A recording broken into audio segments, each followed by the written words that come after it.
Good afternoon, lovelies. Hi, I hope you're doing good. Hey, Jotun. Jotun is so ready for watermelons. Oh my god, so excited. And honestly, I don't have them for you. I just couldn't think of a stream title, and the Dirty Dancing quote popped into my head. Hey, Charlotte, darling. You both got your eggs. Good. I forget the eggs, and then you guys remind me. I love watermelon so much. I'm easily one. It is fucking good, isn't it? I don't remember the last time I had some. Though. Probably... I don't know. Too long ago. Too long ago. So I was going to start a bit earlier, but... First of all, I'm just not really feeling it today, so it's probably going to be a short one. Second of all, I made the mistake of starting to watch the Don't Fuck With Cats docuseries on Netflix. Don't watch that, guys. It's horrible. Yeah, it did not help my mood at all. Yeah, I just wanted to lay and watch something, and that's what I landed on. Big mistake. You had your interview, what was it, yesterday? Yeah, Jotun, how did that go? In bloody Wales? E! Unique comes in with the E. I sometimes ask Unique what the E is about, and they never answer me. I will never know what this E is. I have no idea. Oh my god, we're getting all the spam today. You saw it, Jotun. It's yeah. I only just finished the first one. I don't know how many there is, but yeah. Not nice. So I have lost my mind. So today, or I don't know how many streams this will take.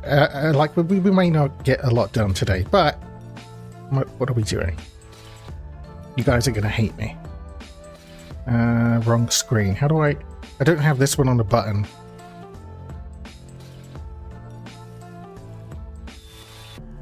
Is that big enough? That's what she said. We need to maybe make that a bit bigger.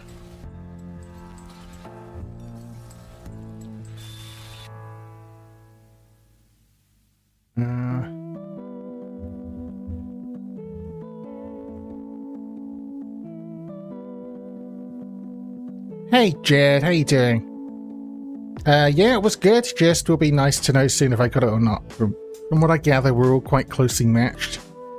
So I'm like, Wales was nice though. Did you just go there for the interview, or did you you get to look around or do stuff? What in the world is this? This is a plan, Jed. This is a plan. I don't know how I feel about it yet. But I thought we would just... Well, I mean, can you read it? It's I can make it even bigger, I think. But I might have to change it when I actually get to writing stuff.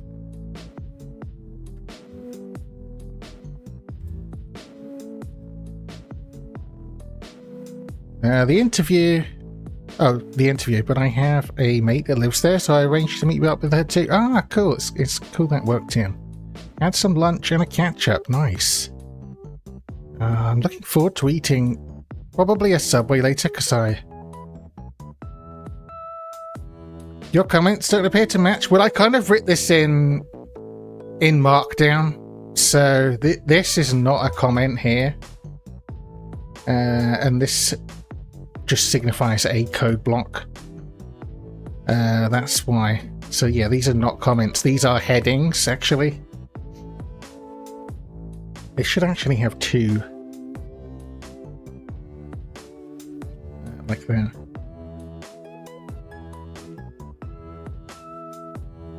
But yeah, we're gonna attempt to write a little programming language, and it's gonna look a lot like this. Okay. And the goal is mostly we just want it to be able to print the Fibonacci sequence, or be capable of, you know? And not just we put in the...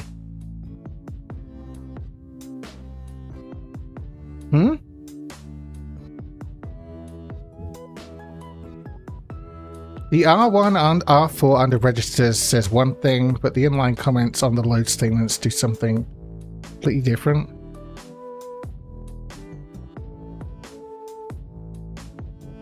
No, they don't.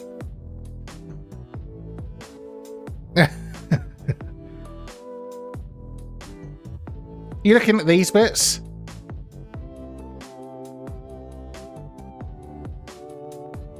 Oh, I see. Yeah, that's because R0 was a late addition, but I because I had well, we can talk about it. Yeah. They do. It does make sense. I'm pretty sure. But yeah, this is the language we're going to attempt to implement, right? And this is basically a program that will print the Fibonacci sequence. Okay. And we're going to do that by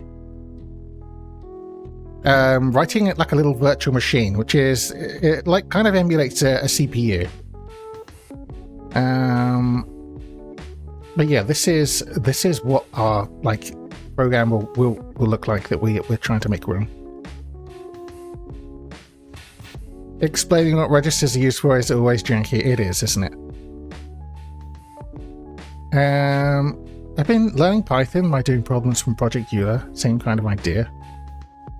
I just love this kind of thing. Yeah, so we got load instructions. These are just to like set some initial state. We've got a print instruction. We can have basic addition. So it goes add, and then this R4 here is the register we're going to put the result in. And R1 and R2 are presumably already contain. Well, they do. They already contain values. They get added together. The result goes into R4. I know of Project Euler, but they're not my kind of like problems. But a lot of people do like to learn that way. And if your head can deal with that kind of stuff, then yeah, definitely do that. We've got a move. Operation here to move stuff around between registers, and we got subtraction, which we'll actually need. We have a way to compare values,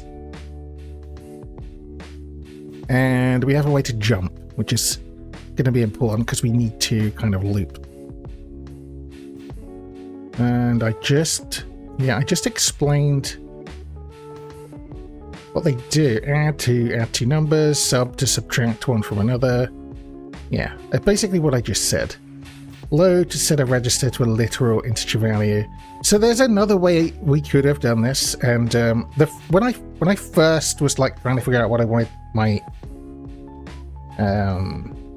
my like language to look like, I had where did I have? Where do I... Yeah. I had like literal values here.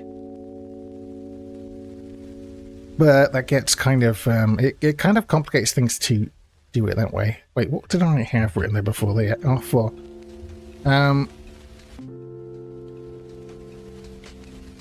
Yeah, so I rethought that. So yeah, we got 8 general purpose registers. They're just buckets to hold numbers. That's it. A special bucket to store the results of the compare instruction, which I'm just going to call in my head CR. We're going to have a slice of bytes just to put our code in. We have labels. That's what this this bit here is, this loop. Oh, I've actually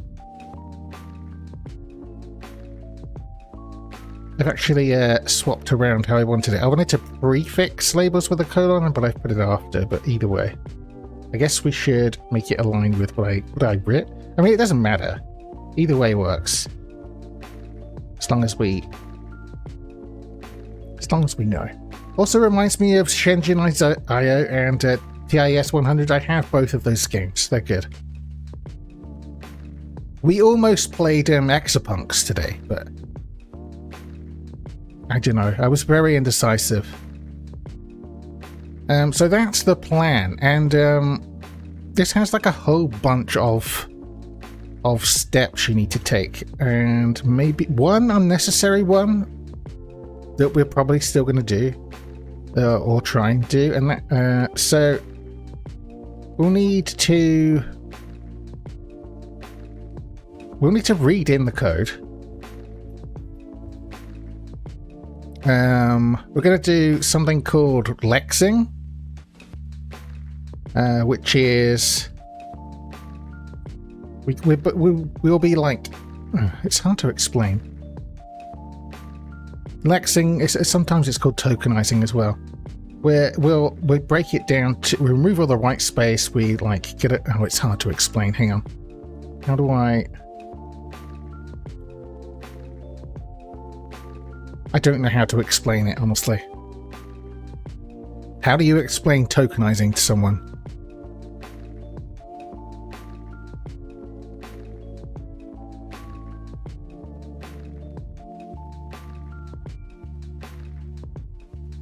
We'll be taking this blob of text and turning it into like a collection of the individual parts. So it'll be basically, it will sort of end up like being an array where the first element, say here, is assuming we skip comments, is load, and then we'll have like a R0. It like breaks it down into pieces with an order that's easy for the computer to follow. Pretty much that, yeah. I should have wrote down some definitions maybe to help me put it into words. Lexing, and then there is, I guess, parsing. And then we're actually going to turn this like higher level stuff that we can read as human beings with our eyeballs into some kind of bytecode format, which is going to look like a string of gibberish.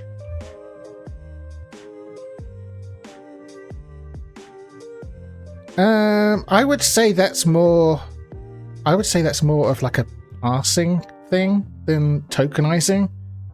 It would break it down into like its individual parts and not really much else. You do like the parsing step next usually, but honestly we're not going to have to do much in the way of parsing because it's already so low level. Like, as complicated as it gets is figuring out the addresses for jumps. That's like more or less the only thing the parsing stage is going to have to care about, I think. Bytecode, so yeah, it turns it into some kind of bytecode. The bytecode gets loaded into our virtual machine, an executor. Lexing just gets the tokens, yeah. But the parsing stage, usually it would give you like a tree of nodes that you can then sort of, walk through. But we're not going to really have much need for that, right? With this kind of language, there isn't. I mean, to an extent.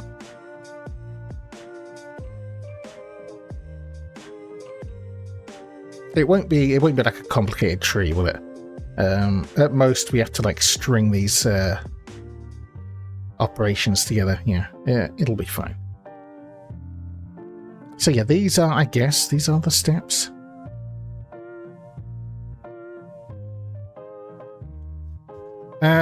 Yeah. So I'm probably I should keep this open so we can keep referring back to it because I'm gonna forget. And yeah, the goal is to be able to run this basically. And print out n digits of the Fibonacci sequence, just because that sort of showcases a whole bunch of things. Well, not too many. You need addition, you need subtraction, you need to be a way to loop, and you need a way to compare stuff. And they're like the building blocks of a programming language, right? And this could be expanded upon later if you wanted.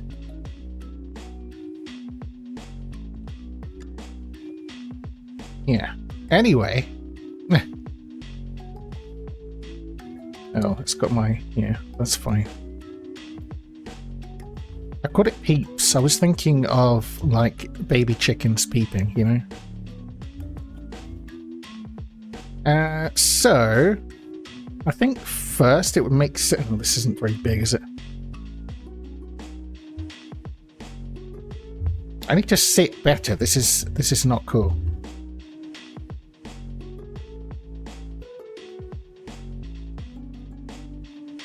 Fuck off, caps lock.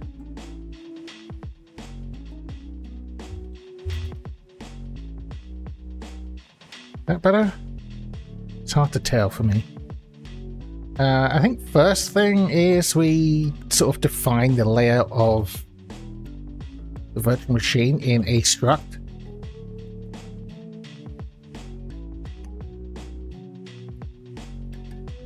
So I think I am sitting with my legs crossed, Charlotte, yeah. I'll do this until one of my knees starts absolutely killing me.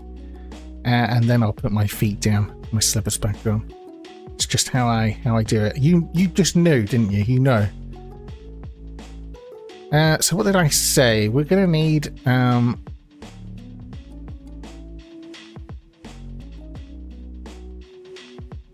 somewhere to actually put our byte code. So that's just going to be a slice of bytes. We're going to need the actual registers. I think I said 8. I think I decided 8 arbitrarily. Which is just going to be an array of int64s. Do I want to call this R? It's kind of a horrible name, but that's what I called it in my thing. I think that will make sense in my head. I mean, reg maybe.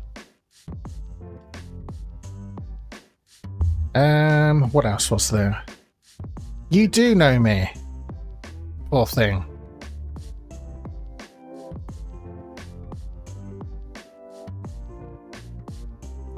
Oh, a comparison register to store the result of a compare instruction, to call CR. So CR can just be a single byte, I think. We won't need anything else. Wait. Yeah, in this case, it only needs to be a single byte. Honestly, in any case, it probably only needs to be a single byte. It's just I don't want to end up having to do stuff like bit masking because I can't remember how. So, but I think we only need a few different states, and yeah, one byte will be fine. For like the scope of this, we don't need to worry about like, is it a signed or unsigned number, for instance. Like, we just don't really care. We can add it in, but for now I don't care. So yeah, we have a comparison register. What else? Is that it? Oh, we need a program counter, which we'll just call PC. Just a bunch of bit fields. Yeah, I haven't really had to touch stuff like that since I was in college, though, Unique, and that was a long time ago. I would have to go remind myself, but I don't think we'll need to, yeah, honestly. We're not going to need a bunch of different flags. If we do later down the line, then we'll do it, but... yeah, program counter. And although it should technically be an unsigned int, I'm gonna make it an int64 just so we don't have to do, like, type conversion if we end up having to set this like from one of the registers or something.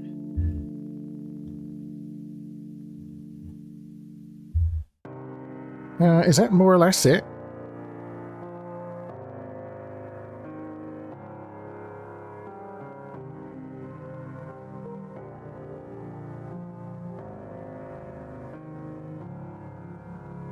We might end up needing... No, we probably won't actually. I was thinking like a map for the labels, to map them to actual addresses in the code, but I don't think we'll actually need that. At least not on this structure.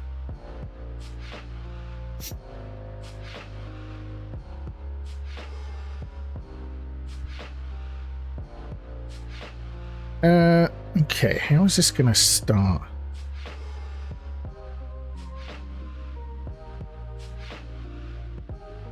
We can give this structure like a load function, right? Or maybe we just do... Okay. We have a new VM function that just... it's going to return a virtual machine struct for us. But we want to give it something, right? So we would want to give it our code here, but I'm going to do it as... Go has these this interface thing. Can I do this? I think this is right. We give it a reader, which is basically anything which has a read method on it with a certain signature. I can't remember what the signature is, honestly.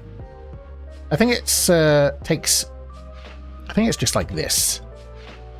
It takes a slice of bytes like that, and it returns an error. I think that's all something needs to have on it.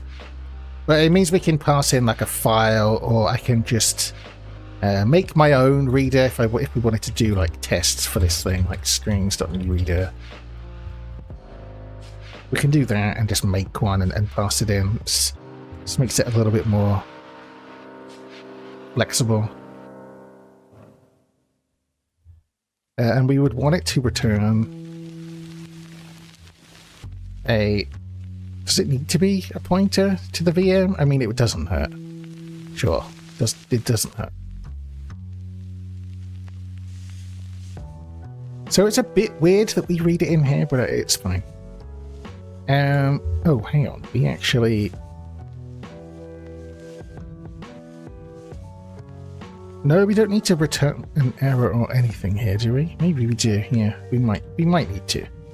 So we'll say like that.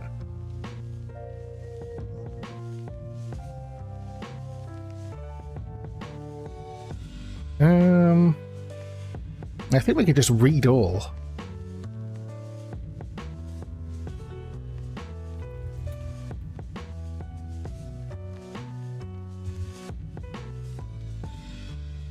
Oh, hang on.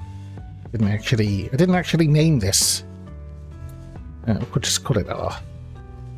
Yeah, shut up.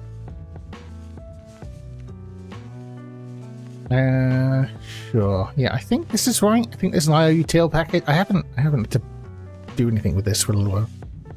So we just read in everything from this reader, and we're just going to stuff it in.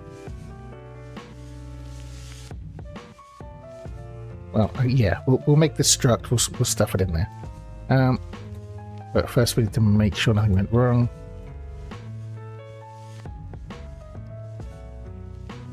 So if there's an error here, we just return it. Oh, it's actually multiple returns, so you have to do nil error. So at this point, everything's fine. We read whatever we gave it, and we just want to make a...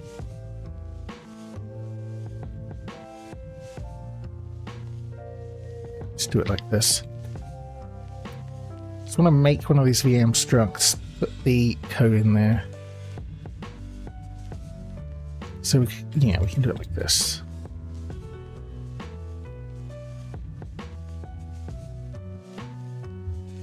Oh, it needs to be a pointer. We have this fancy way of doing this. This is just like saying make a new struct and take the address of it. It's like a shorthand.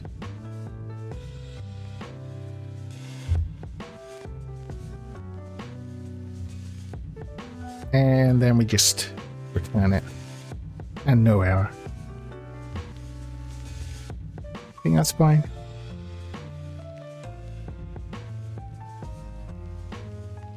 Wait. Yeah, no, this is fine.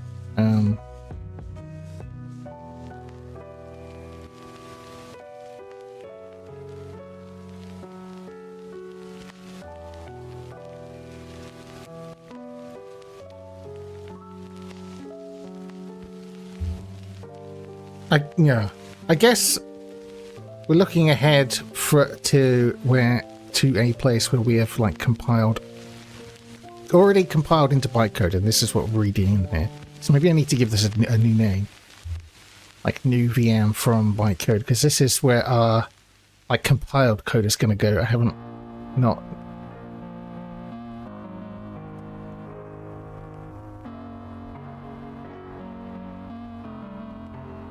No, this is okay.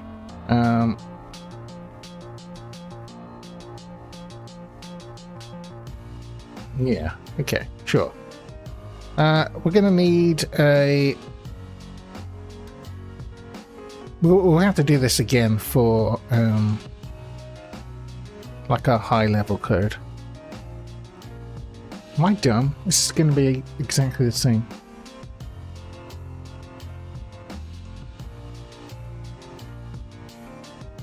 We'll let the Alexa worry about that, I guess. Yeah, that makes sense, doesn't it?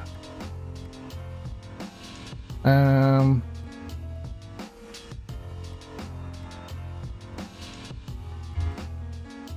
what does the Alexa need to care about?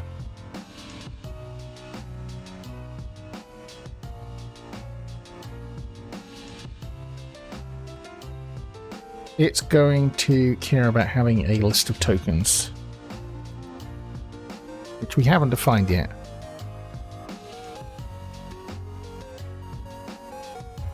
And we probably should.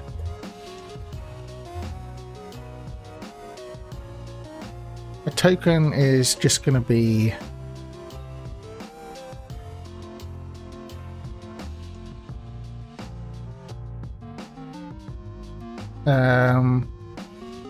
we need like a token type value.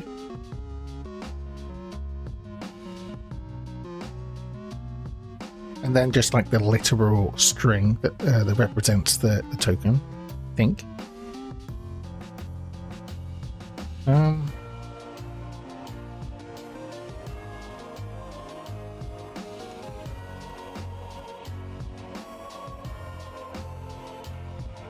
Just call it type. I don't think that... Yeah, it's not a reserved word. We can just make it in a byte. We can make it an int. We can do anything. Let's just make it a byte. We're not going to have more than 255. And we'll just call this lit. Yeah, so that's what we want it to turn this into in the Lexing stage. I don't think I'm going to care about... Do I want to care about comments?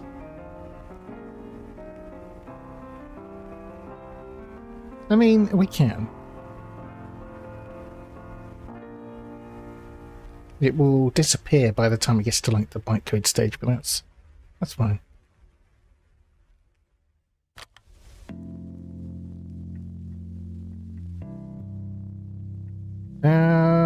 Yeah, it cares about a list of tokens. It probably cares about something to read from, right? So we can do the same thing and use a reader interface here.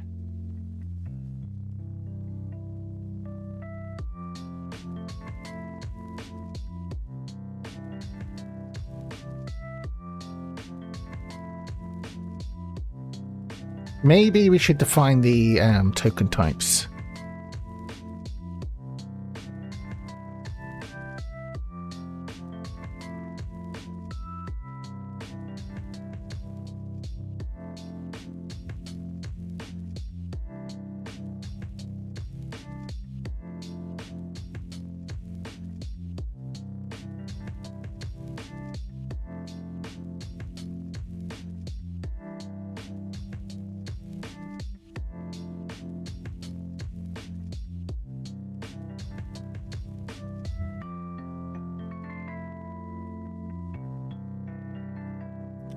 Should I make this its own type? Okay, sure. Type token type.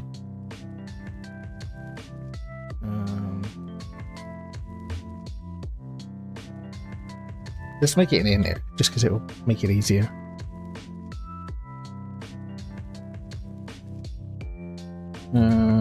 You want a bunch of constants. How do I do? I can't remember how you do enums in Go. It's iota, but I can't remember the syntax.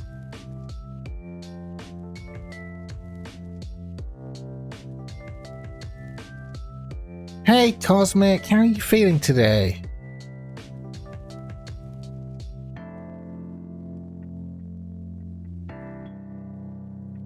I'm just realizing I didn't do enough prep to be able to explain this to anyone in any kind of satisfying degree, but, you know.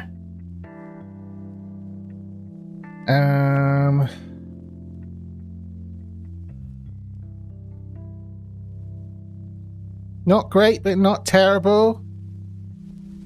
I mean, that's a start. Have you got something for your back pain, like pain meds? Are you feeding up to streaming later?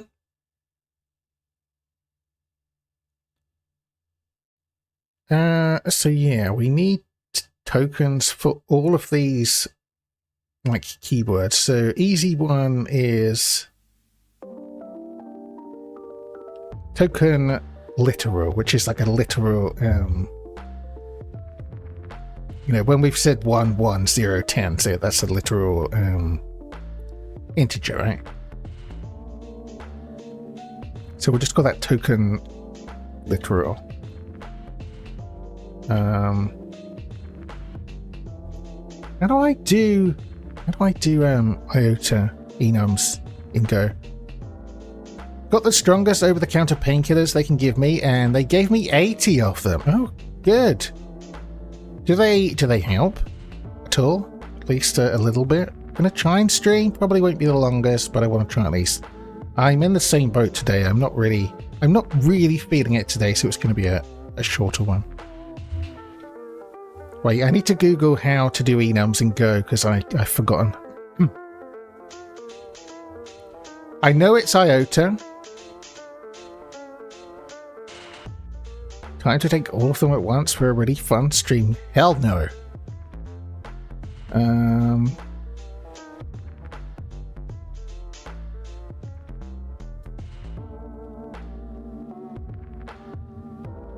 I have been in Cosmic Stream slightly drug happy before. Over-the-counter legal drug happy, I should add.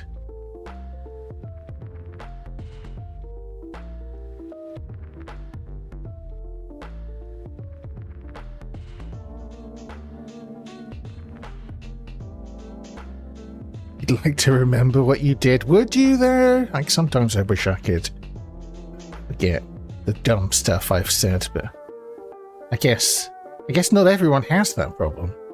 Must be nice. How the fuck? Okay, it seems like if I Google enums, it just confuses Google. So let's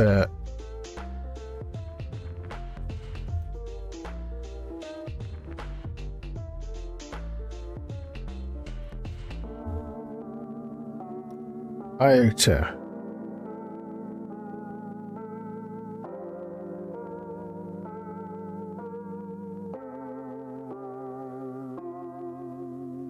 Oh,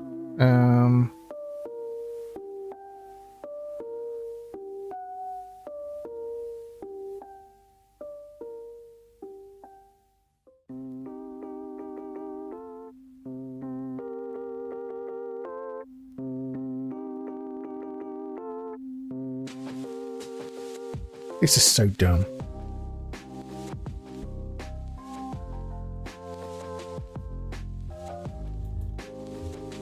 I think you just do this.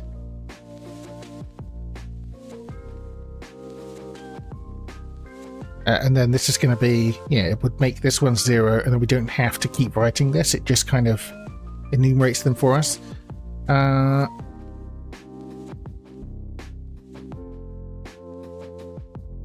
Let's be honest, my streams consist of bad gameplay and horse. Whose horse is that? I almost said something I would regret then. That was, yeah. I'm just going to say I love the sound alerts. I'm not going to say I love a particular sound alert. It sounds weird. So yeah, I think this is how you do enums basically in Go. So yeah, we have the literal numbers. Do I need to tokenize all of these? Like, do I need a load token? Do I need print and whatnot? Or can I just call this like keyword token and then we deal with it later? I'm not really sure the best practice there. Did the accent so well. I will never do that again.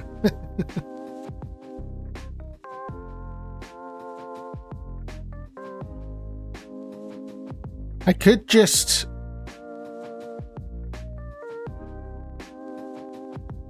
I guess it would make our lives easier if we actually... No, we don't need to. We can just have a token type that is keyword. Token keyword, I think. I think that'll be okay.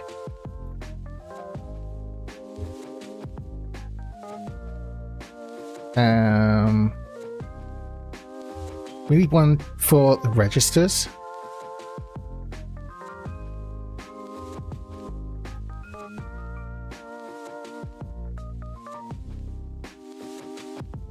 I'm not doing the accent, Charlotte.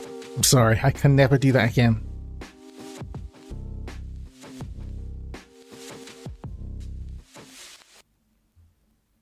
Yeah, so we need a token for the registers. We maybe need one for the labels, right?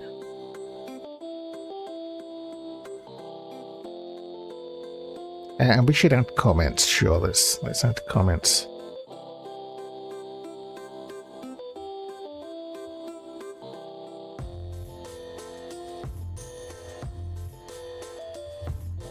And I think that's it.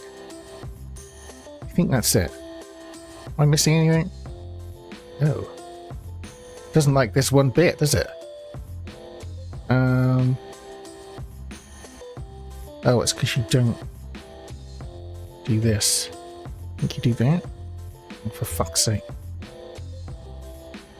Is it equals iota? Okay, there we go. See, it's a kind of weird syntax, and I don't use it a lot. I think that's all we'll need, you know.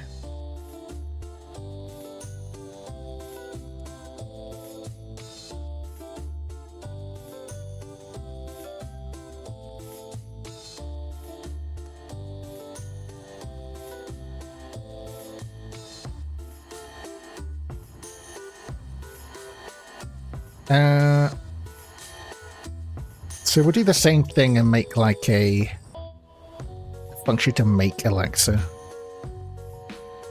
from a reader. Not strictly necessary, but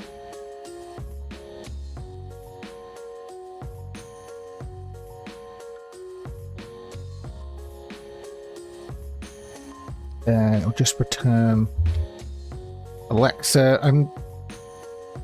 Again, I don't know that we need to make this a pointer, but it doesn't hurt. No shit.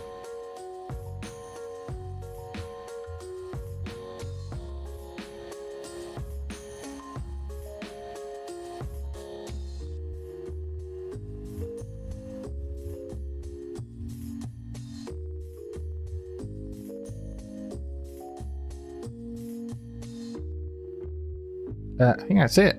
Yeah, we didn't really need to do that at all. But maybe this will get more complicated later on, I'm not sure.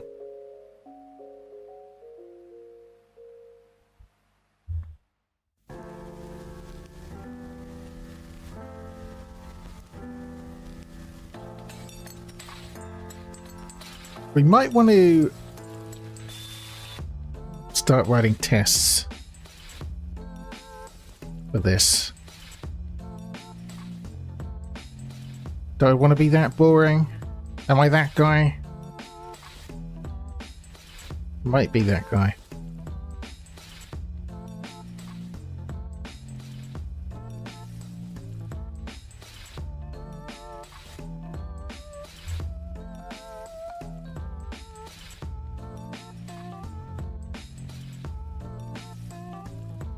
Oh, that's nice.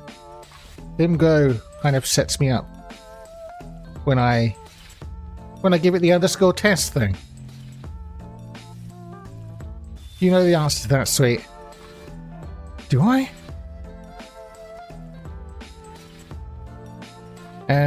So we can call this test.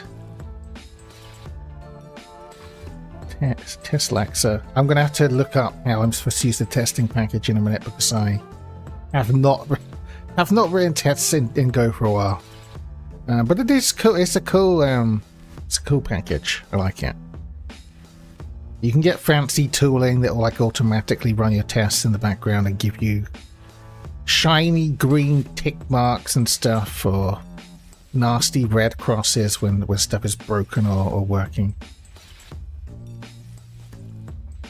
But we don't do that here. I'm pretty sure I can just run Go test like this. Oh, I need to make a Go mod file. It's gonna just complain a lot. Let's do that. You like shiny?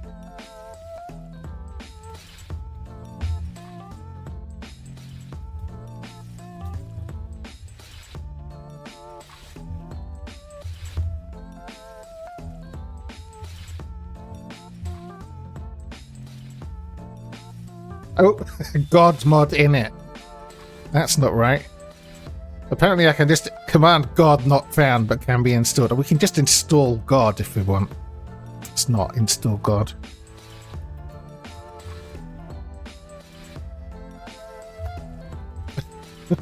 I wonder what that is. I know it's looks like a Ruby module, but what does it do?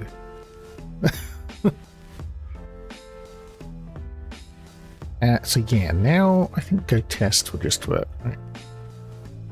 Dispatch success. Okay, I could probably keybind that to something, but we're not going to do that. So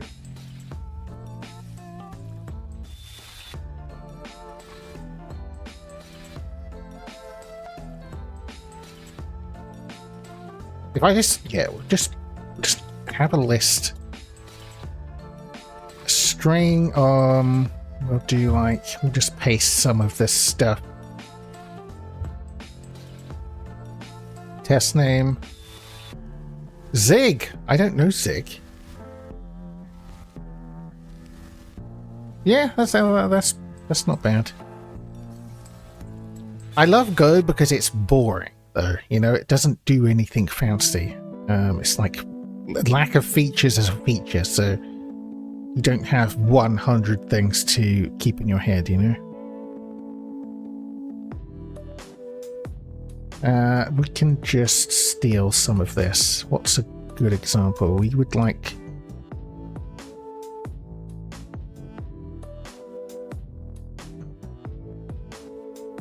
We don't actually need to care about... Actually, we do. We have to put some new lines in here.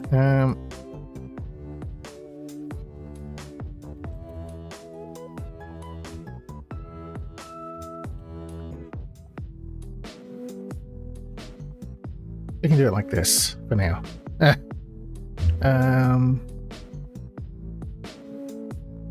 Should we add a comment here? Do it on the next line. Just say label.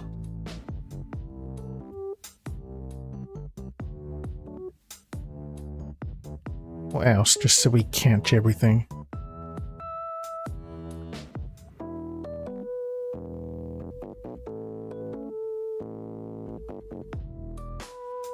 Just comments, isn't it?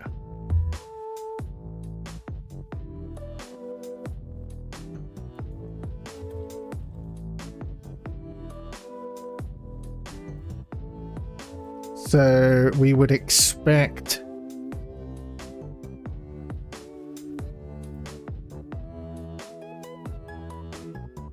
this is going to get messy. A string or... sorry, not a string. A slice of tokens, and they're going to look like... Do I have to put, like, token on every one here? I can't remember. We can try and... Honestly, maybe we should. It's... I mean, yeah, sure. Let's be good. For some reason, I've started capitalizing stuff here. I want to change that. I think, actually, the test package won't be able to see it unless I capitalize it. In Go, the first... This means it's... like, having this be a capital here means it's sort of public. You know what I mean? Whereas if it's lowercase, because this is... Wait, package main? No, actually, it should be fine. If this said package anything else, that would be the case. Okay, we're good. If it turns out we're not good, we'll change it. So, I think we'll just keep this lowercase. Oh, that's why. Okay, this is why. Okay, this is why I usually end up calling this type without the E. Because type on its own is a keyword. We can't use that, it's reserved. Oh shit.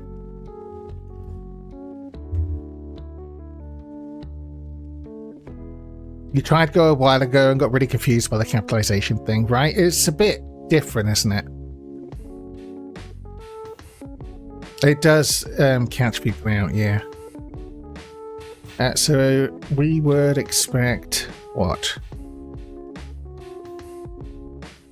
We should write the fields in here when you do it. When you like make literal structs like this, you should be good and do like this. Put the field name and then the thing, but we might not, you know, because there's only 2 of them and it will be a lot neater if we don't.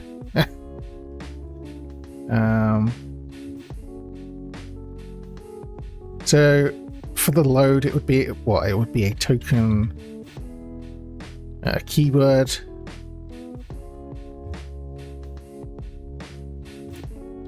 And the literal part of that would just be load.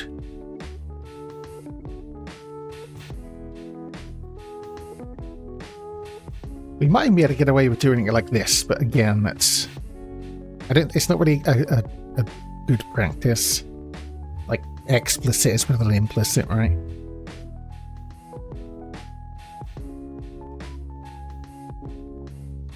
And then we've got the register...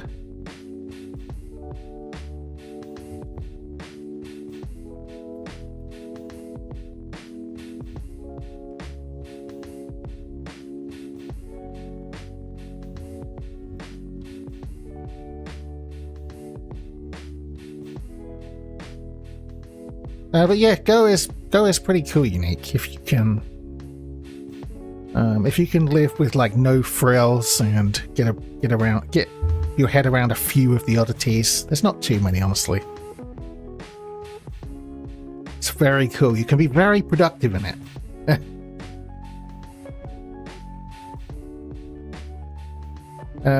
We've got the register. Then we've got a literal value of 1.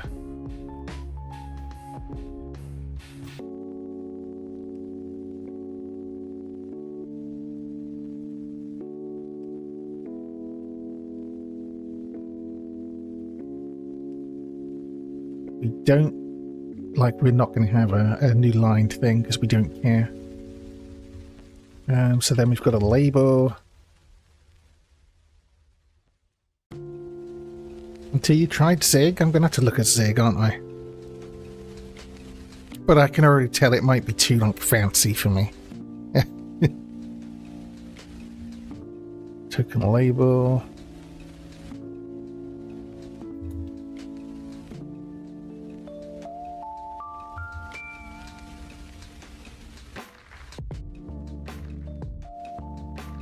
And then finally, token, comment token.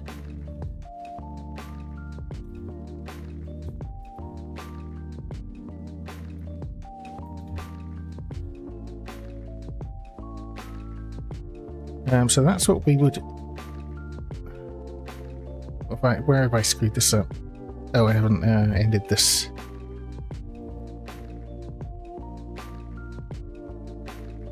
That's what we would like to get out of our Alexa.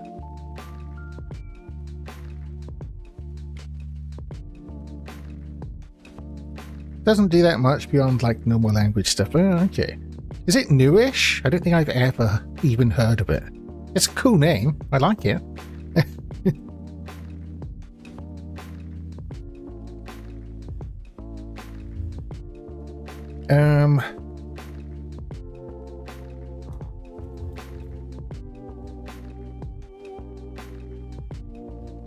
New Alexa, and this is why we put the. This is why we used the IO reader here instead of like a file, because we can just do strings.newReader. We can pass in that string input we just made at the top there.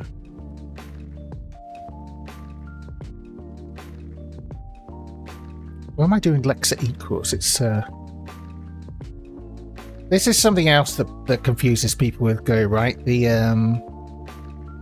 what do you even call this? I can't. It looks kind of like a penis, honestly. This way of assigning stuff. It's like declaration and assignment in one, right? But it has some kind of caveats to it. It's newish, okay. You can do cool stuff like you can import C files and headers and use them with no problem. Oh, that's kind of cool. So yeah, we make a new Alexa with this input, and then we haven't written this function yet, but I imagine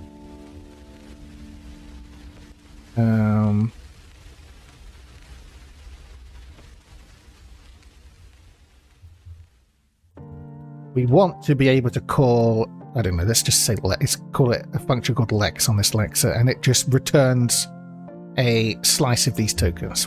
Basically this is what we're hoping it would return, right? This here.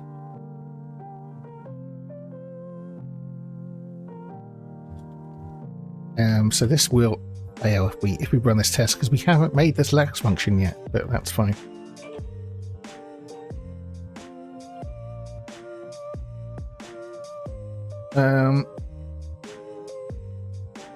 And you can feed Zig types into the C code, and most of the time Zig figures out the typecasting for you. Oh, I see. I'll take a look at some point.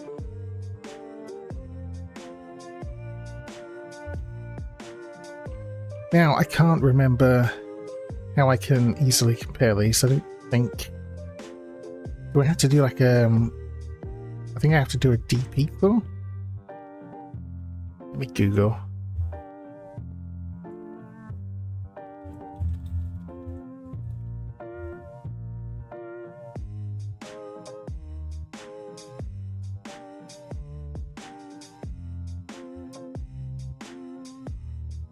I can't just do like an equals comparison, because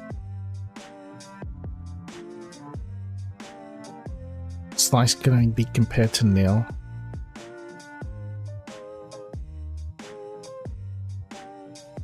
Yeah, I need to use reflect. Reflect.deep equals, sure.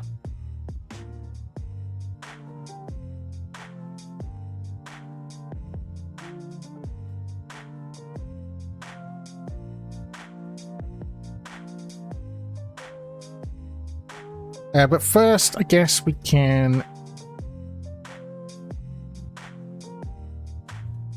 check to see if the length of the token slice we get back is the same as our expect first.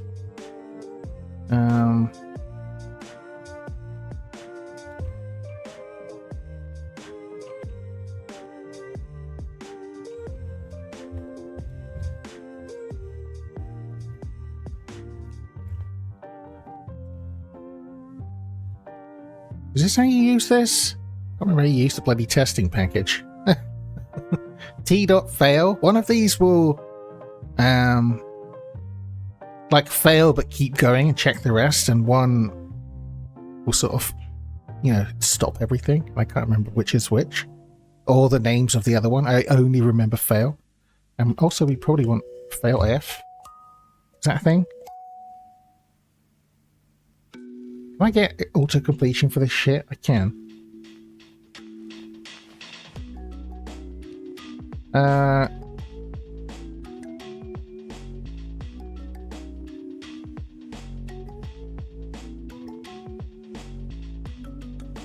would guess the fatal F is the one that actually like stops everything. I think we can do error F, right? It looks kind of like what I want, maybe.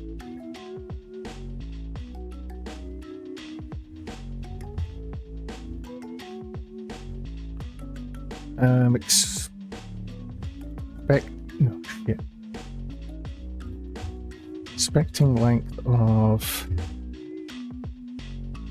D, but can't D.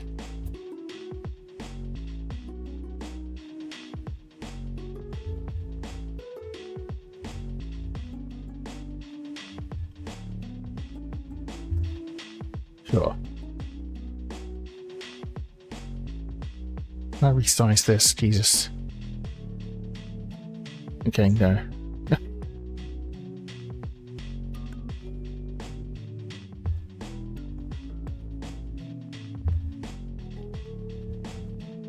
And we also want to actually compare the two things. So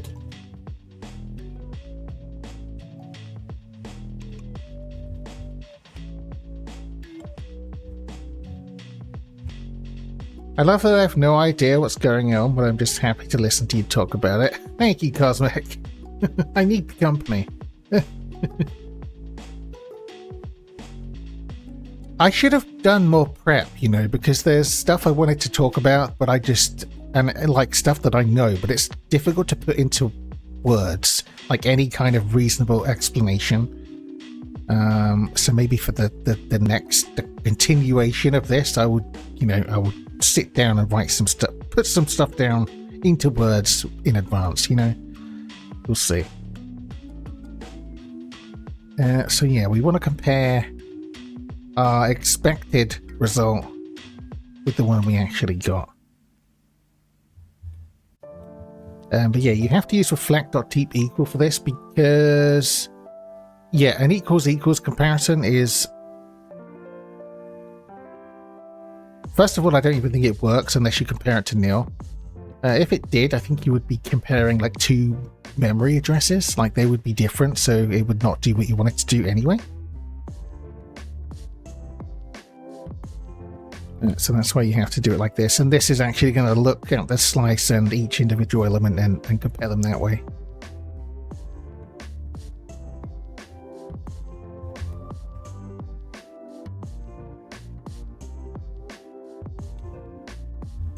This is supposed to be error F, isn't it?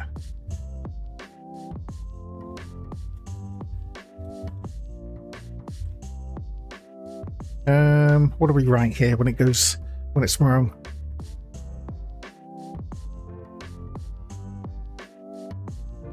We'll just do... This won't be very pretty output, but like, we should write you call it a stringer. You can give any type you create, you can define a string method on it and turn it into a stringer. It needs a method called string that returns a string, capital S, and then you can put it into anything that like will print a string. Say like printf, or in this case error f, or we can do s here, and it will print out your it will basically call the stringer method and print that string, which means you can like prettify printing types that are complicated like this if you want, which maybe we'll do later. But these token types are actually not that complicated, so oh, that's not right. Expected, we'll just do this, which is It's going to print out the field names and their contents. Basically, it's just going to do its best to print it in some kind of way.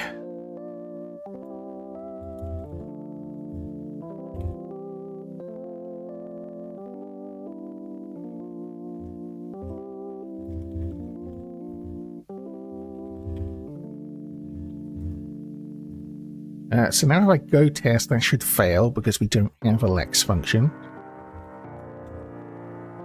Here we go. It's actually got more problems with that. Can I use token keyword? Constant 1 of type token type as byte value in struct literal? Fuck.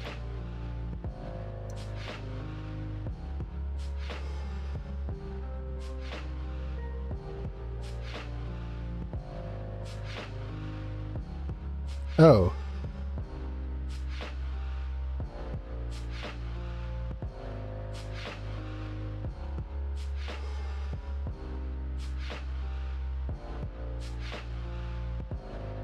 I've made this a byte, but we made it an int here. Okay, that's fine. So we just change that to int. Does it go away now?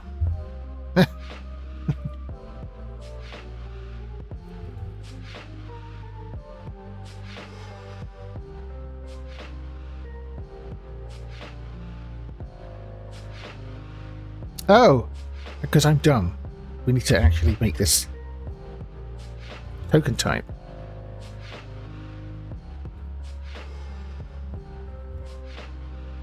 Yeah. That's fine. Declared and not used. That's the other thing people tend to not like about Go. Is there's no such thing as warnings with the compiler. It just only errors. Like we've declared this. Where is it? Here.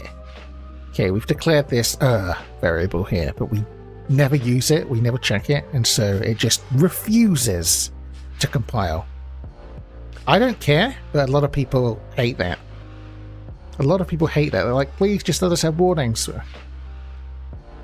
You don't get your warnings. It just bails.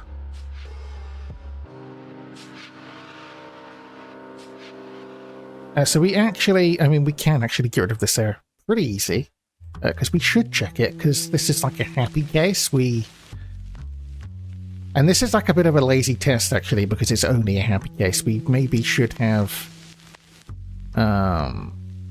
test Lexa with bad input in another function, but we'll worry about that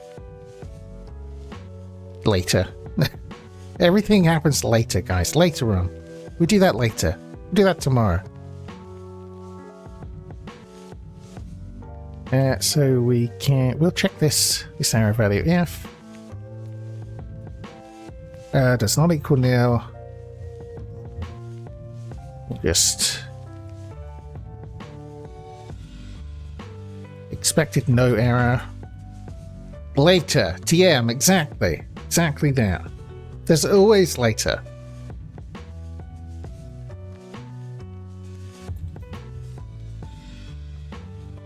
I think I can use S here.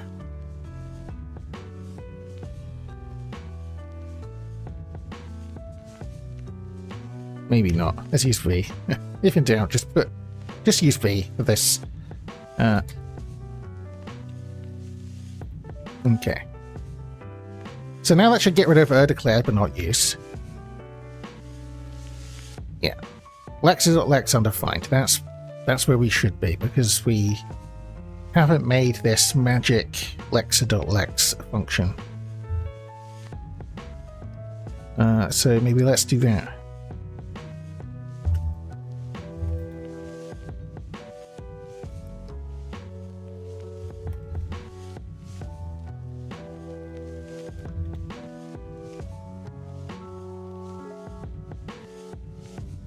And it's supposed to return what?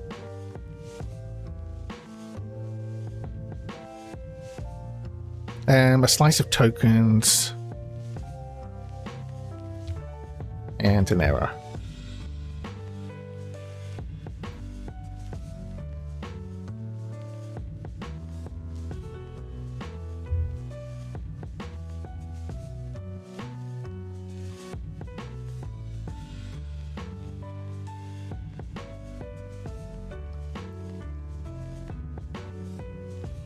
Just wondering, do I need to keep... We might want to keep the current position. Yeah, we might want to keep track of the current position, because we're going to look at one character at a time here, like one by one, to string these together. You might think, why not just split by space? Seeing as that's almost what we want to do. But it kind of falls apart because we have like these commas here. We also have comments, which may have spaces in. It's gonna fall apart if we do it that way.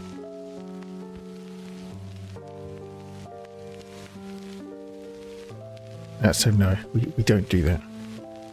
Where was I? Yeah, so I think we want the position. I think we can just use a regular int for this.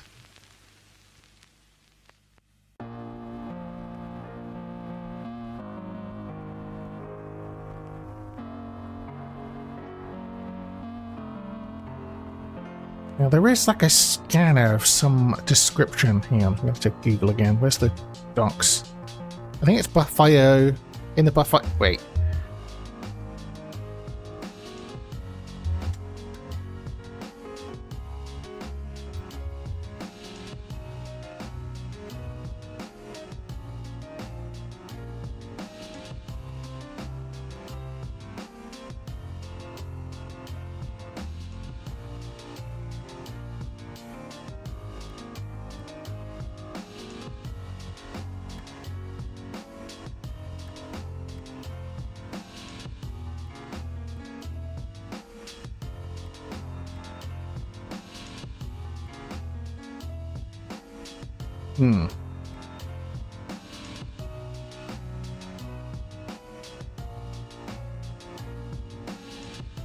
Well, we actually don't have to worry about fancy. Like, the trouble with doing this byte by byte is that you can have like some not plain English. Not well, actually, no, it could come up. Hang on. I'm pretty sure there's a package that will let me take like one rune at a time. If you do it byte by byte, there are such things as multi-byte characters and stuff can go wrong. So Go has the concept of runes, which is like a, I don't know, it represents a character, but it can also represent like fancy accented characters and stuff and not break. Yeah. Scanner.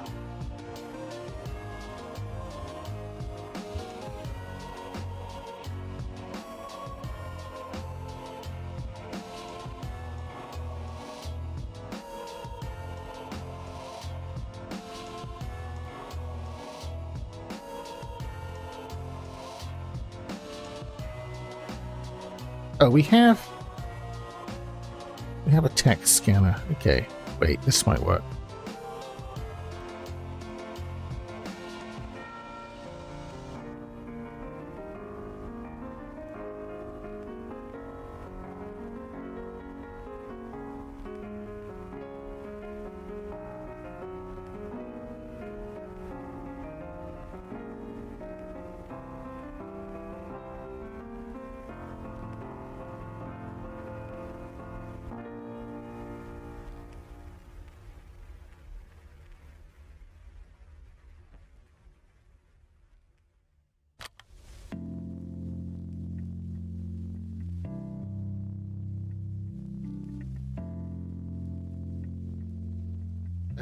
Yeah, we can use a text scanner.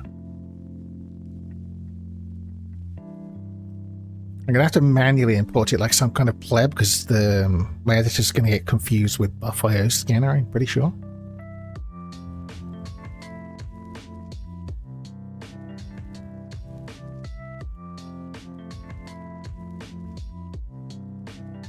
S.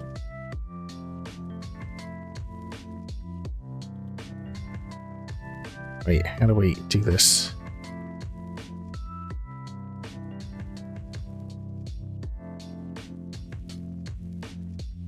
Imagine being a pleb in the year 2024. God damn. I know. Importing my own packages like some kind of peasant. My god.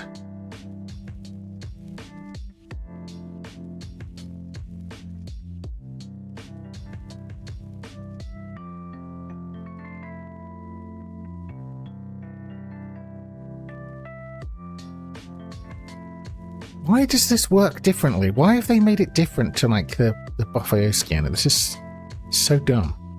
I guess this is more than I need. Fuck.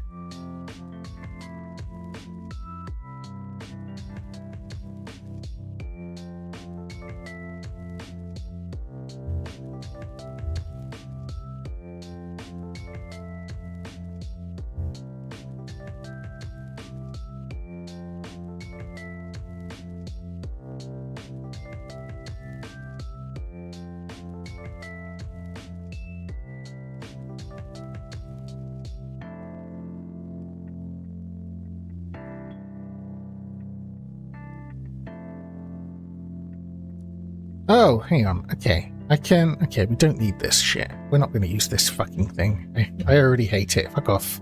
Get out of here.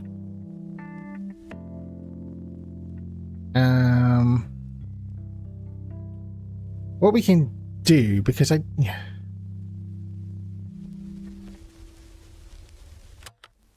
we wrap the reader we have in a buffered reader. Okay. And apparently then we can put out runes. That'll work. We'll call this BR.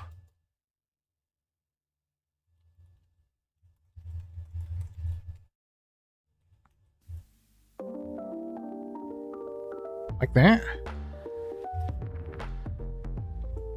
And then we don't need a scanner. Then we can go... Fuck, I don't remember how to use them. I know it's read rune, but is there...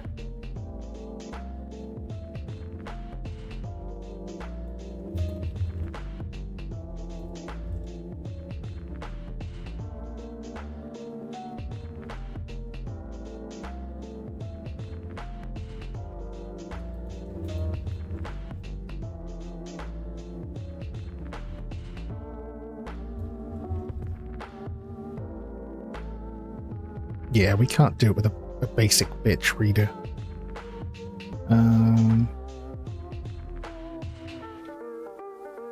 Read rune, yeah, it will give me the rune, the size, and maybe an error.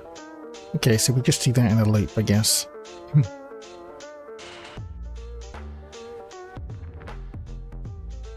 An infinite loop.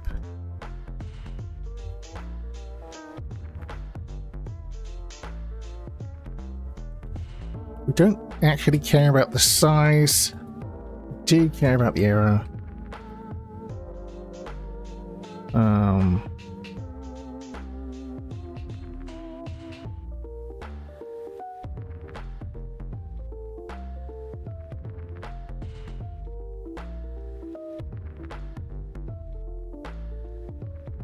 Yeah, okay. Read rune.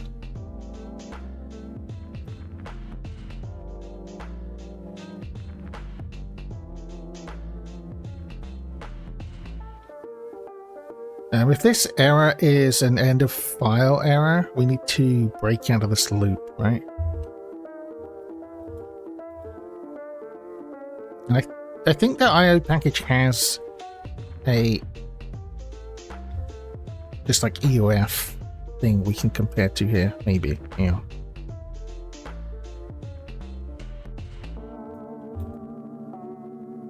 So many tabs, so many words, so many colors. Yeah, we can just compare to this.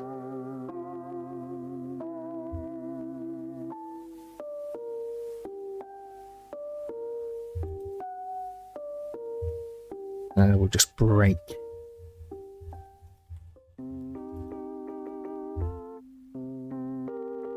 This little thing needs to go away. Here we go.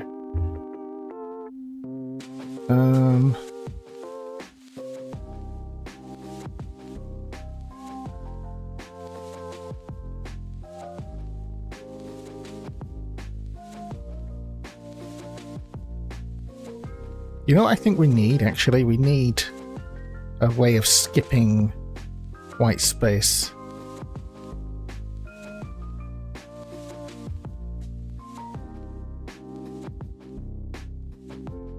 Yeah, we do.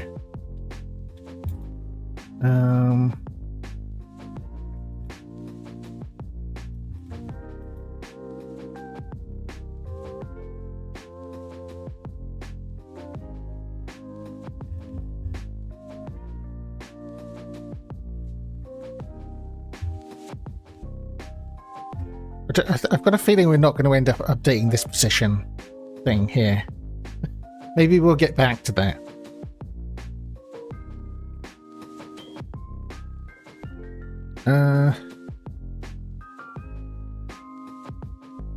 Maybe instead of... Yeah, okay, let's do like current.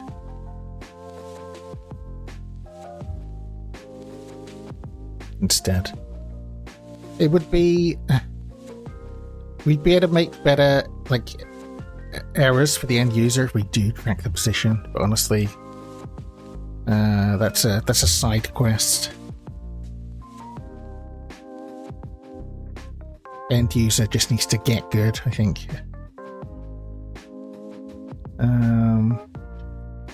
We'll do if...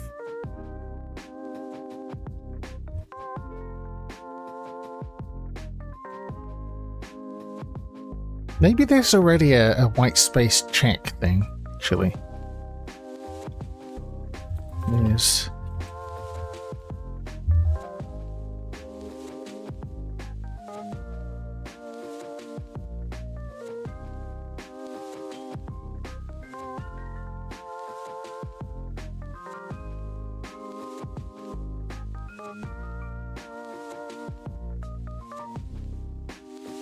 In the Unicode package, I think?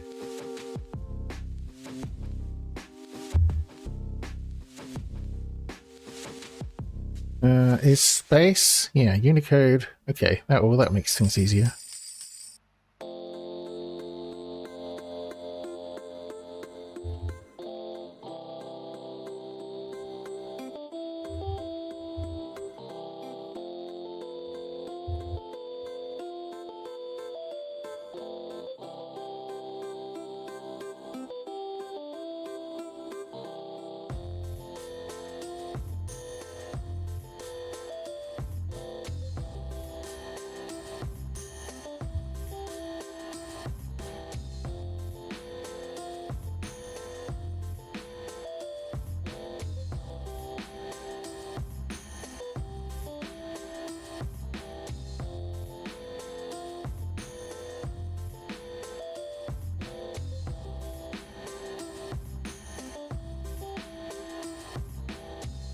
Okay, this is not quite right. Hang on. We need to actually get the rune.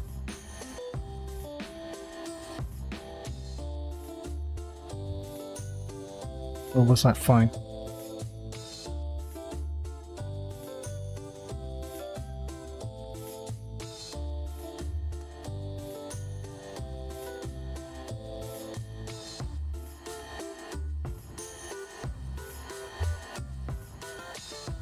I think we just make this... Okay, we just make this a buffered reader in the first place, otherwise this gets stupid. God's sake. We'll get there in a minute. Maybe.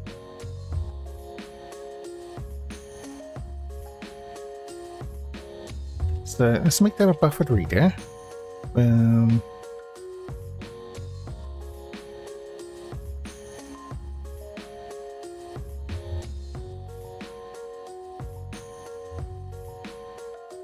I'm a bit lost as to how I'm trying to do this. What have I done? What have I broken?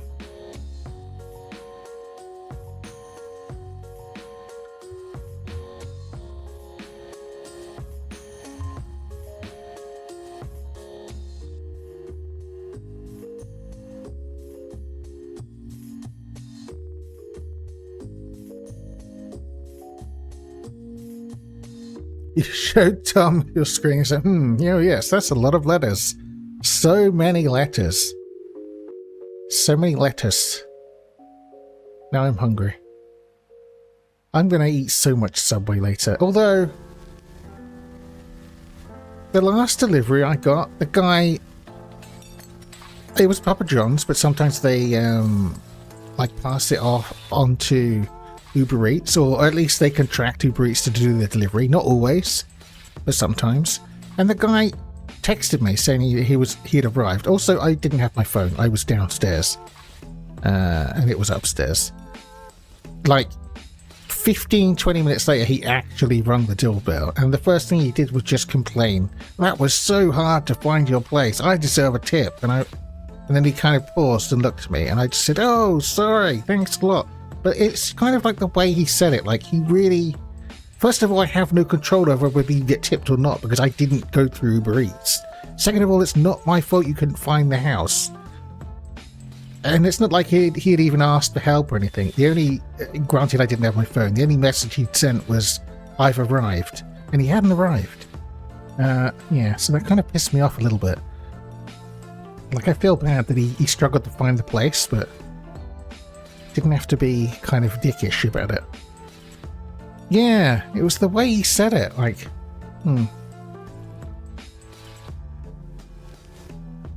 But yeah, I did not call Uber Eats, so even if I wanted to, I couldn't have tipped him.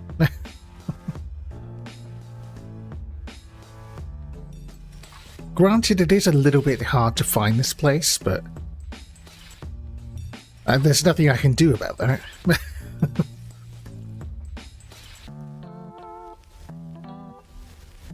Because it's not on a road.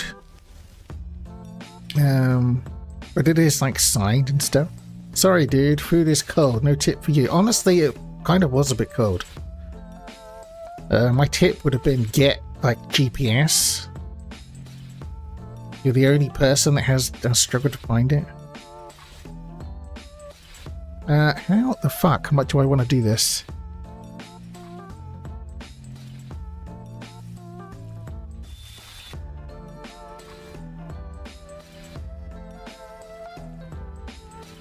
We're just adding more and more helper methods I'm not even sure I need, so...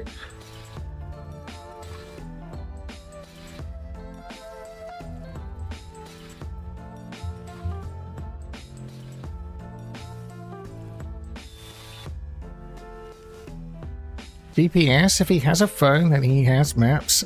Yeah, like... Any of that stuff should have got him close enough to the house to figure it out. It's not that hard. But when we first came here from the last house, the taxi driver did also struggle to find this place, as did we, so... I mean, I get it.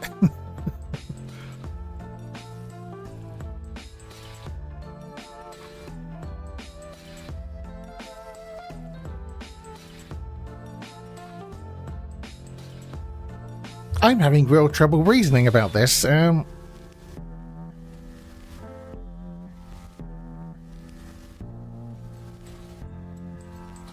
do I want to do? I want to...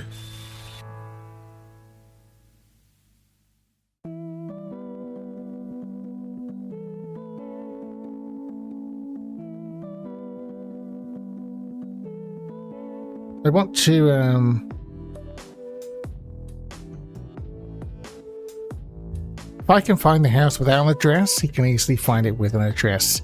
Did you find my house, Charlotte?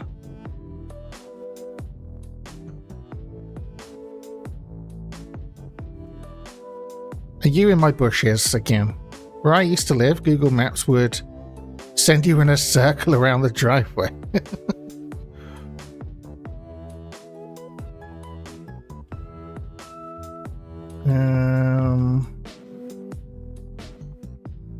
Oh my god, what on earth am I doing? No, don't look at the bush! Most people would figure it out, but we did have a few people circle a bunch of times before they realised, hang on a minute. Yeah.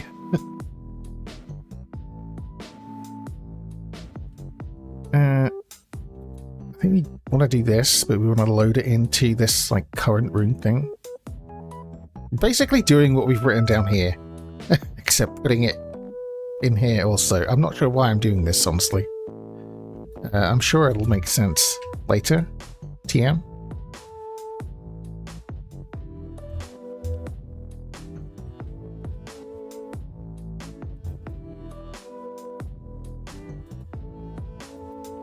Just straight up return the error.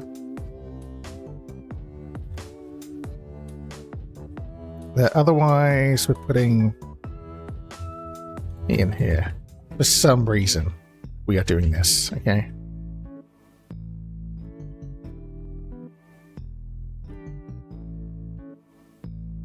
Expected declaration.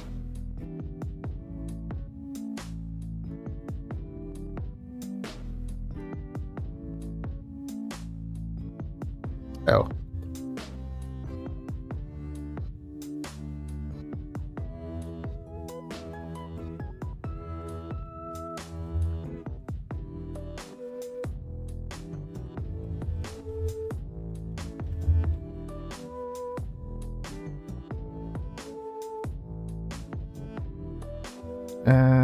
For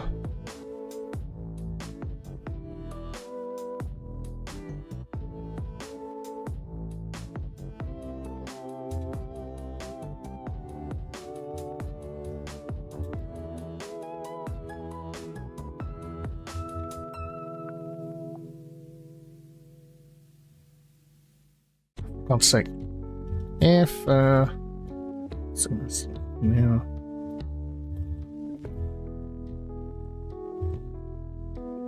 We just break it out?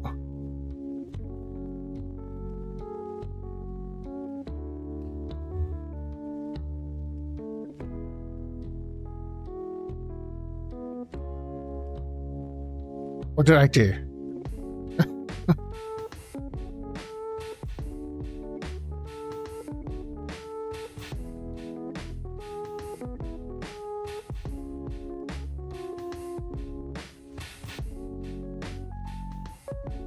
Oh, we're not actually comparing this to anything.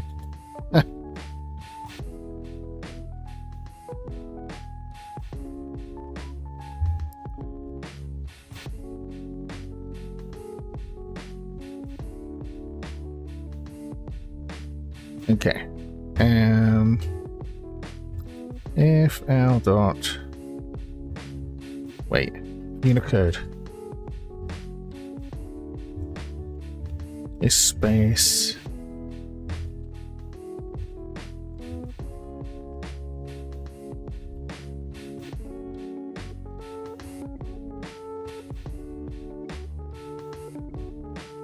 nope, wrong way around. We want to do, if it's not space, then we are breaking out of this. Otherwise it's just gonna carry on.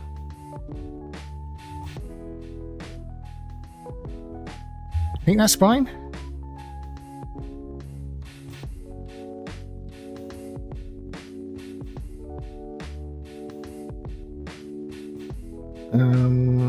So we probably want to start every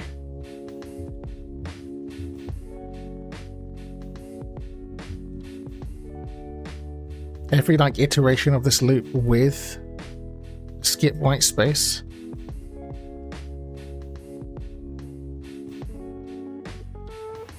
None of this was strictly necessary, you know, but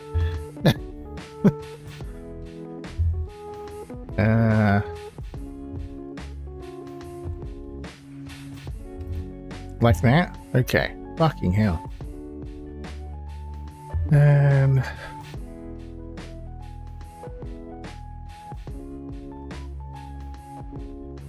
okay, we're gonna want a, because we're reading this rune by rune, but we also want to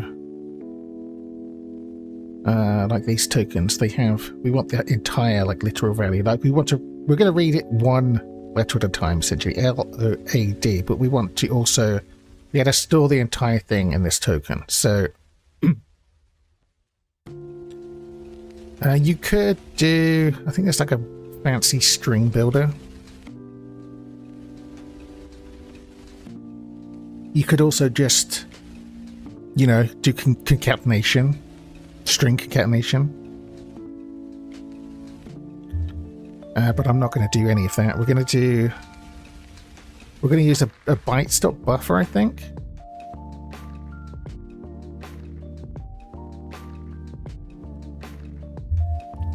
There's a byte stop buffer. Will it let me write a rune? Hang on.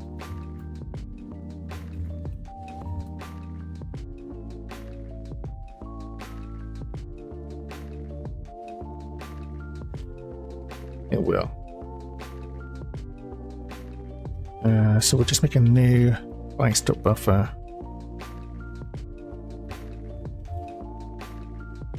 Wait, I think this has to be a pointer.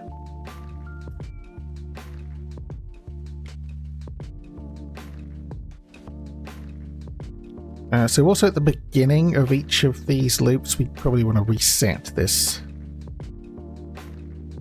buffer, like empty it out.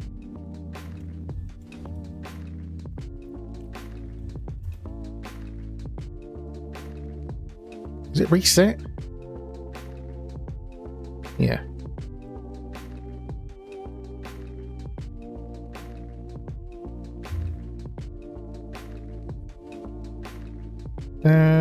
So we've skipped the white space, so we should be on a non-white space like character right now. So yeah, I'm just gonna write that into this buffer straight away.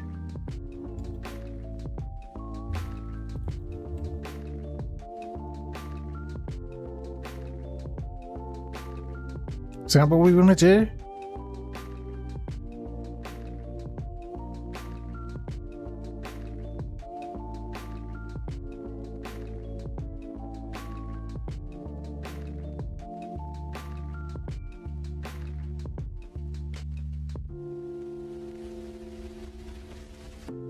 We wanna read these in until we hit white space now, right?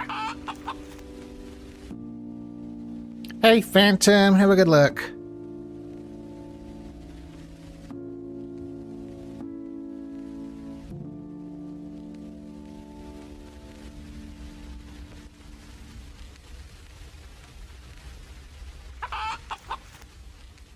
Yeah, don't forget your eggs. I was trying to... I'm having this, like, idea about the eggs, right? Because a lot of us have these currencies. But most of us, myself included, we don't do anything with them. And I was toying with the idea of, like, having a... kind of a stock market. Where the eggs are, like, the base currency, and then you can invest them in...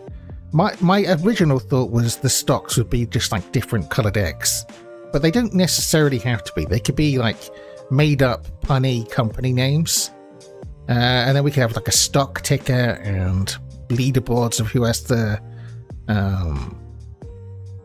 most valuable portfolio and stuff like that. And then ultimately we would still need other stuff to spend these eggs on, maybe if we wanted.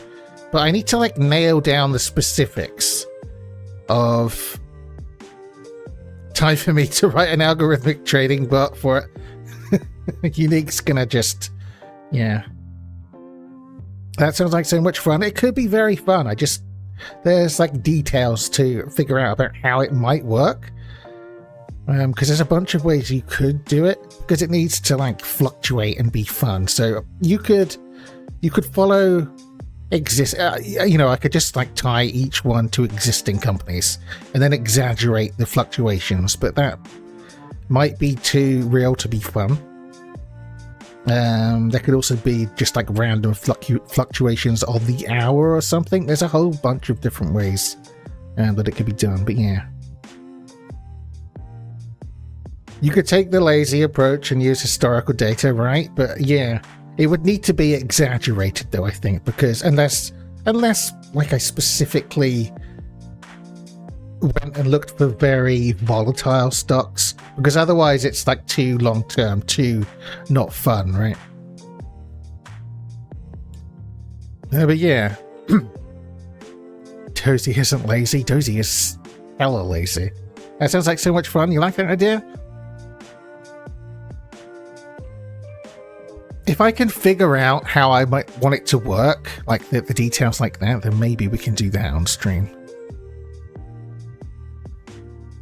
Thrives on pain, needs it to be complicated. Also, with historical data, we can predict the next numbers if we figured out which stock it is using.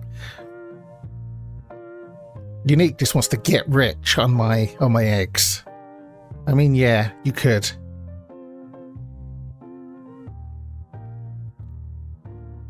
Yeah, there's some stuff to figure out, like how to actually fluctuate the values. And also, if, like, fractional shares are going to be a thing, how do I... You can't cash out a half an egg, for instance, so maybe I would need, like, a... I don't know, what would be... feathers or something to make up an egg? I'm not sure. It gets a bit complicated when I start thinking too much about it, but I'm sure there's something there, and it does sound fun.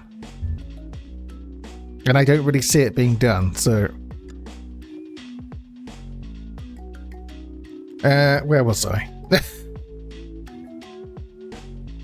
We need to read until white space, I think.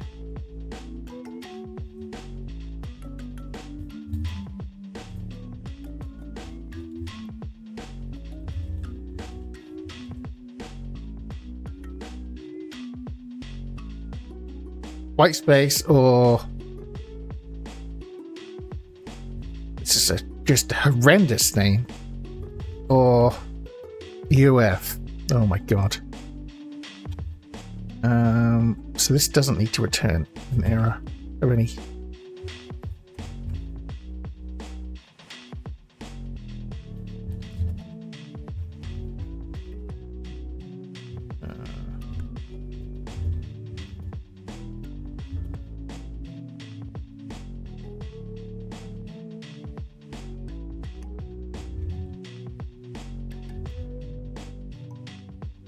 But yeah, that could be a fun thing.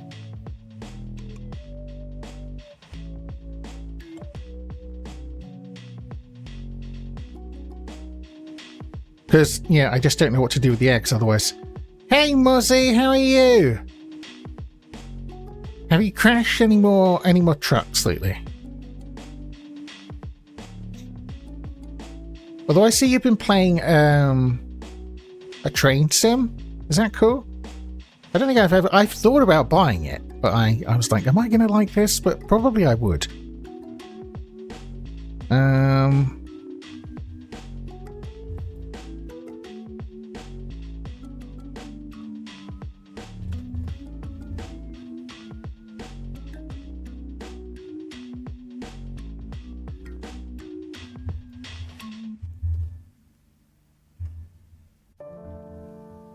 If it's the end of file, we just break out, I think.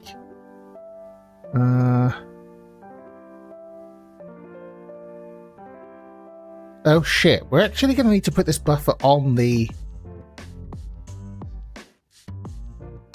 actual Alexa, right? Because we don't have access to it otherwise.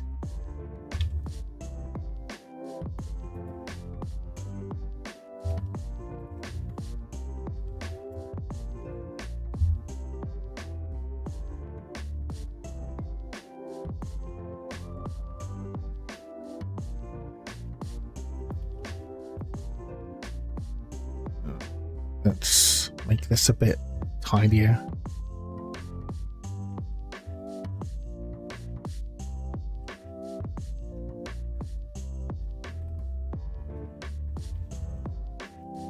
I swear to God I can type. It's because I'm sitting at such a bizarre angle. My fingers are not on the home row at all.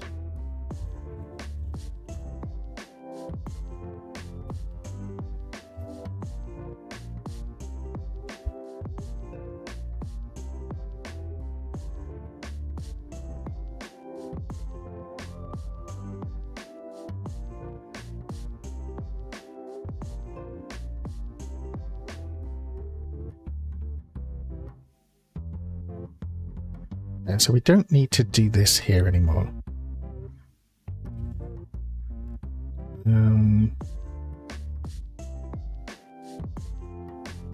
We do need to reset this, right?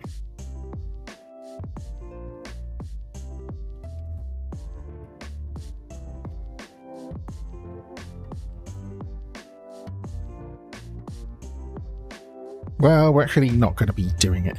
Yeah, we're gonna read until White Space. Not lately, no, luckily, but there's always the possibility. I probably would again, knowing my driving. I'm exactly the same. It's quite cool and fun if you're into trains and those sort of games. And there's a lot of DLC for it. All the best games have a lot of DLC. All of them.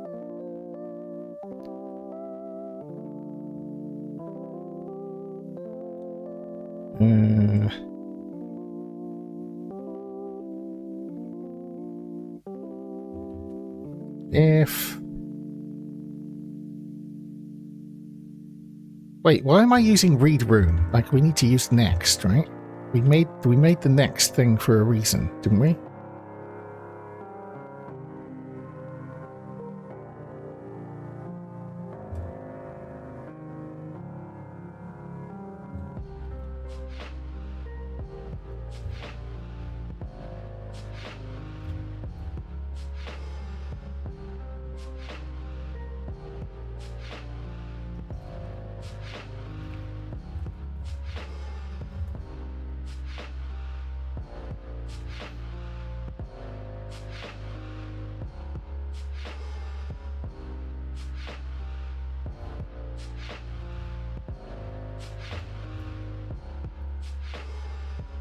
Oh my god, how have I created so many errors with such a small change?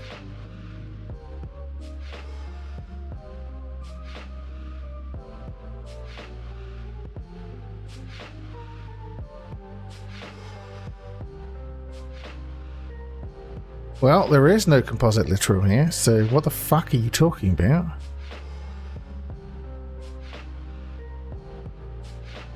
Oh, okay, it'll be here, right?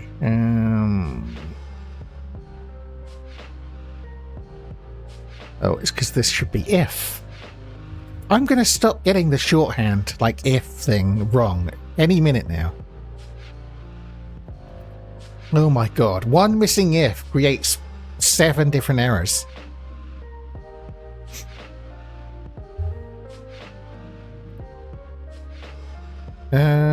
If it's an EOF, we just break.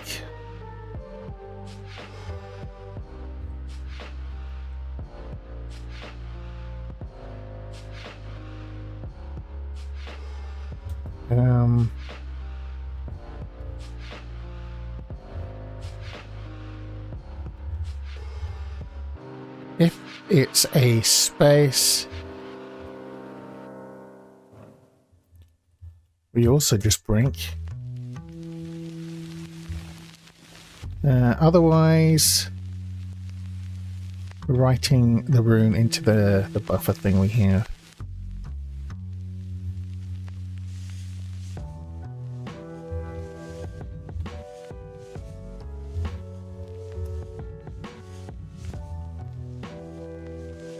Seven errors is better than one massive error, sometimes. There's Train Simulator Classic and then Train Sim World, which I've kind of been switching between both. Nice. I'm getting back into like the dice and card games, I think. I was going to play Cobalt Core today. We might play that Monday. I'm getting the itch, and I got a game called Dice and Fold. I'm really looking forward to the Frog game coming out. Die in the Dungeon. That's going to be amazing. I have a very complicated, like, hard survival game, but I don't know that we'll stream that because I'm hopeless at it. My guy just gets depressed and starves, gets thirsty. Yeah, he's in bad shape all the time.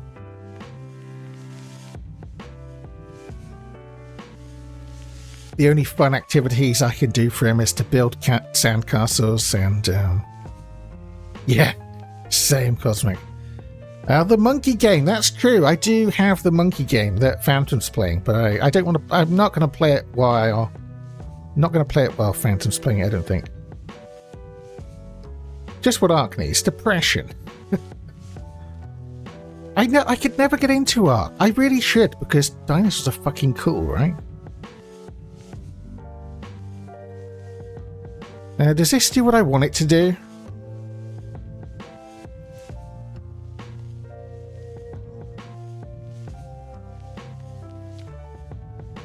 We are calling next in a loop. And next just grabs a rune. If there is an error, it just returns it. Oh shit, yeah, that's fine. If there is no error, it puts it in this like current field we have on the Alexa. So we're checking for an error. If the error is we've reached the end of the input, we break out of this loop. And if the current room we're looking at is some kind of space, we also break out of the loop. Otherwise, we're writing the rune into this like buffer thing we have.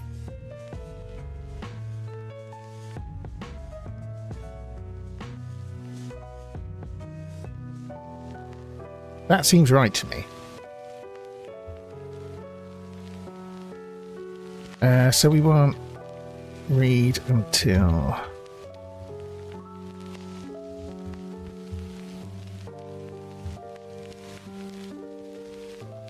How could someone be depressed when looking at dinosaurs? I mean, that's true.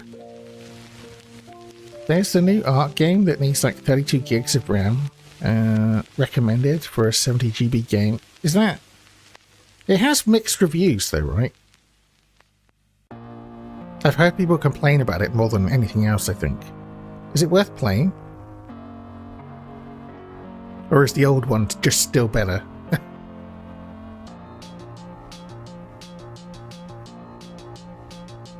But yeah, I mean, it would be hard to be depressed when you are dealing with dinosaurs. You've not tried it. I think like a lot of the bugs that existed and still exist in the old rock are like still in there and stuff like that. Maybe they've made some fixes though. Don't have 32 gigs of RAM to waste on dinosaurs. Who does?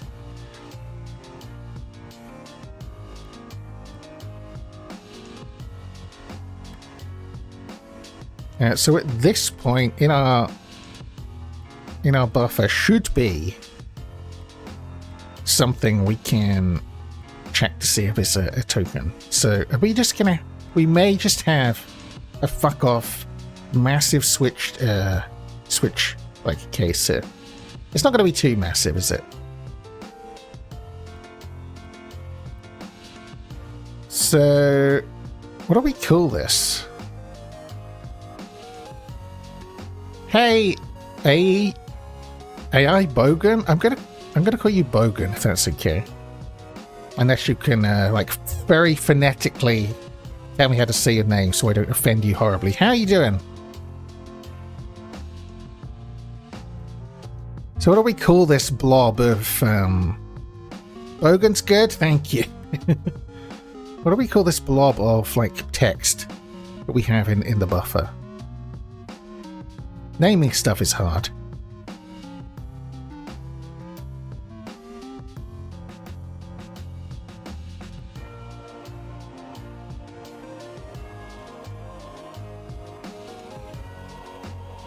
I mean, we can call it lit, because that's what ultimately, assuming nothing is wrong here, will be... where's the token type? That's, I mean, we'll be stuffing it in this lit field, so I guess we can call it lit. But, name it but. Phantom, if it were up to you, everything would be just but 1, but 2, but 3. Now I want to do that. We can write a program that just renames all the variables to like but 1 through to 100 or something, and all the function names, it just can be buts everywhere.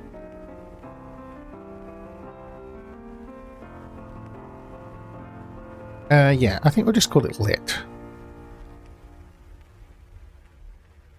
No. And we want it as a string at this point.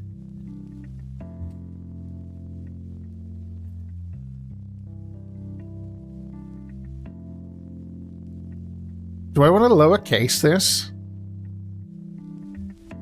In our, like... example program we've written, we have written it all in caps, but maybe that doesn't have to be the case. I mainly did it so it was easy to spot, like, when you're reading through this.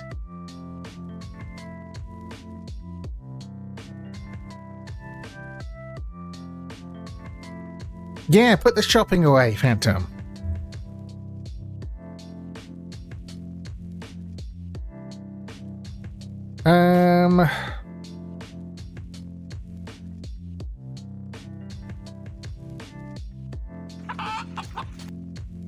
Oh, just make caps not matter. Yeah, that's why I'm considering lowercasing this lit here.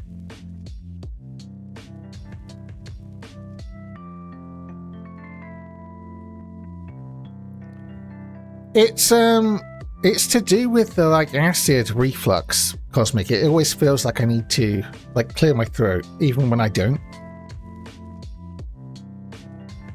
Which is very off-putting for people to listen to it, so I constantly mute. More noodles.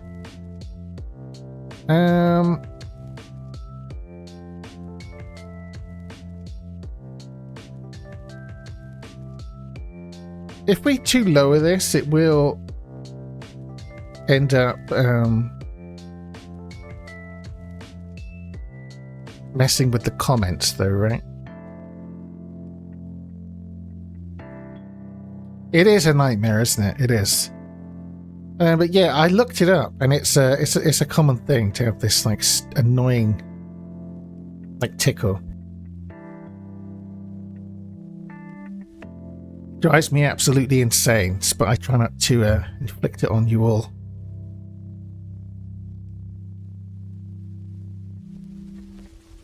Yeah, if we lowercase this, it will mess with the comments, though, unless I can think of a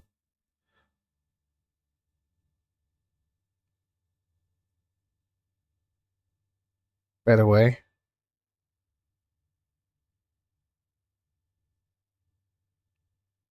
Guys, don't talk about food when I'm starving.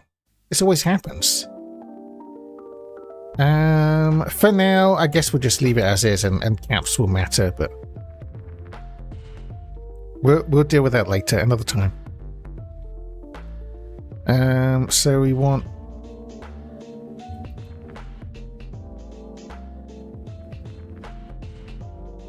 how does switch cases work again? Fuck. That's it. Yeah, okay.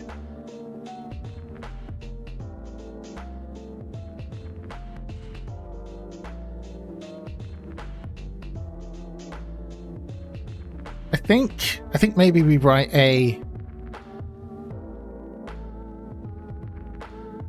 Can I do, like... If I write a is keyword function, can I use that in this switch statement, or is that not going to work? I guess we could do it first. So let's do everything other than keywords for now.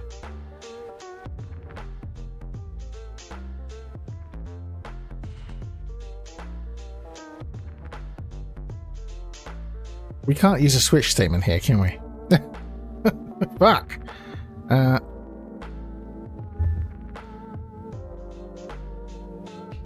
Okay, we can do... Okay, we're not going to use a switch now.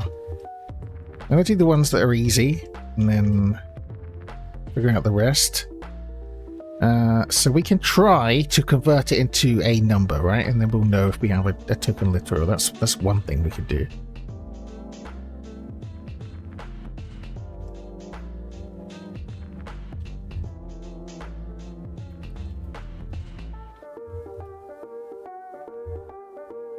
I can remember how the string conversion thingy works.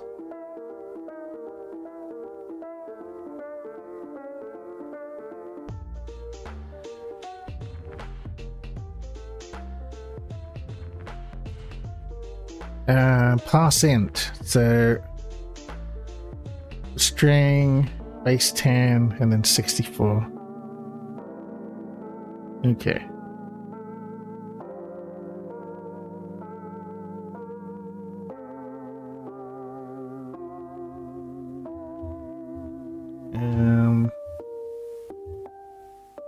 Have a good look. And thanks for popping in.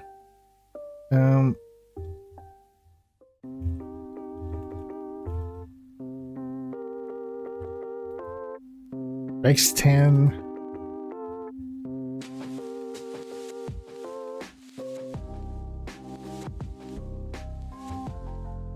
And if this doesn't error out, then we know we have like a literal value.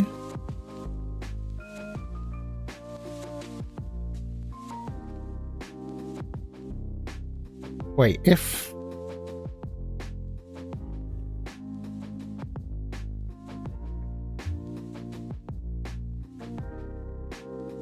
there is no error, rather, that's what we wanted to do.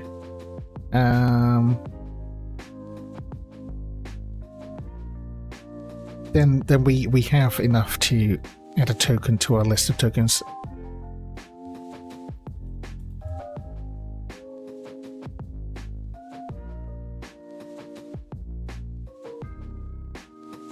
Oh my god, I can't even remember how append works. Hang on.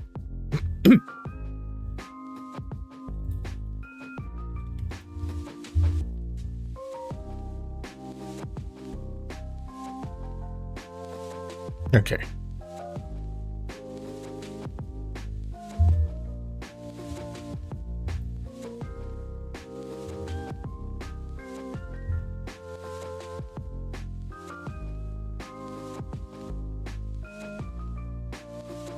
Oh, this is gonna... The line's gonna scroll off, so let's actually make the token and then append it.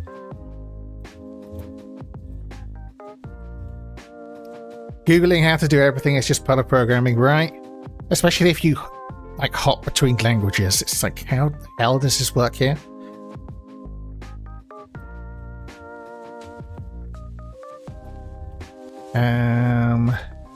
Token literal, did we call it? Yeah.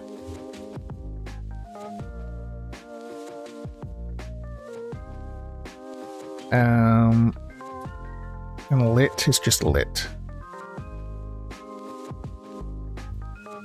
So, yeah, we can just append that.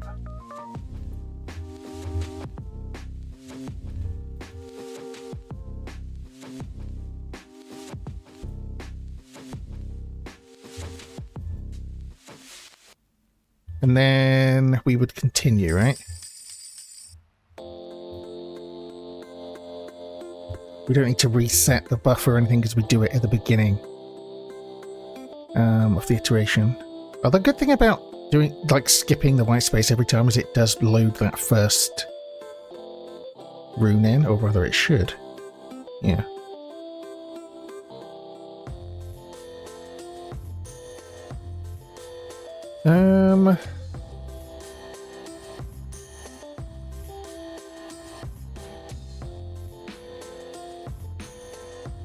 So we can check if it starts with a colon.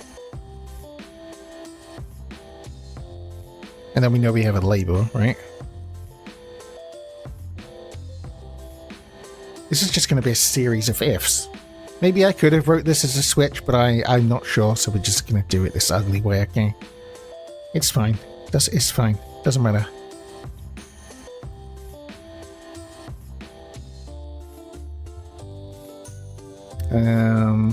Let's say... Wait. We don't need to do, like, starts with. We can literally check the first. Is there any chance that this literal can be, like, empty? Can it be an empty string, the way I've written it?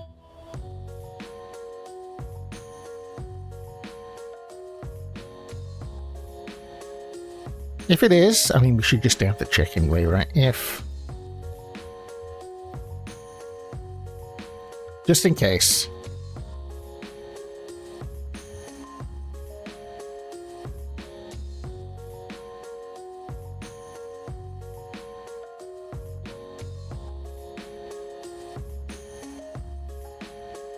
What did I do wrong?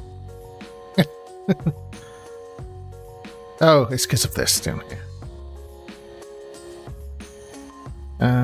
Yeah, just in case. I guess it's evening. Hey, Jasper, how you doing? So we can just check the, like, first character here.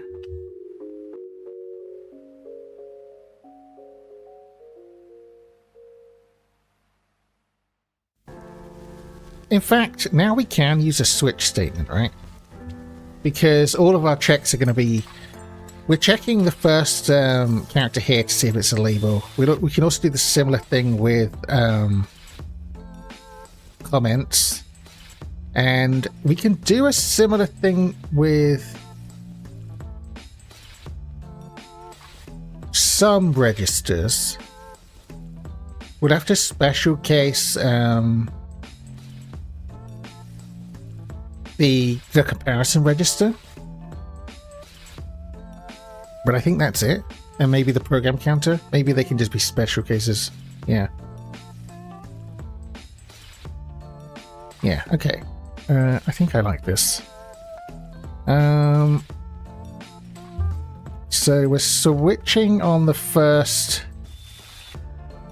I don't remember Heidi Heidi Ho. What is that from? I'm a dash and get ready. No worries, Cosmic. I'll see you there soon. Love you too. Thanks for keeping me company.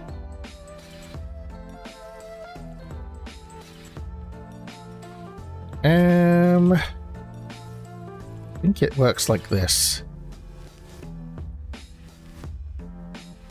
No? Fuck's sake, how do you do a switch statement in Go?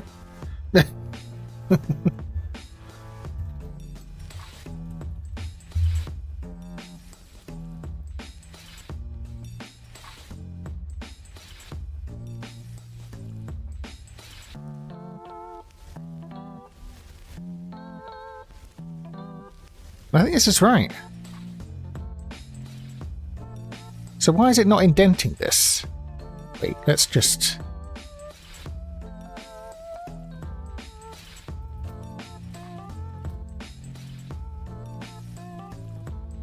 Oh, because there's no colon here. Ah, okay.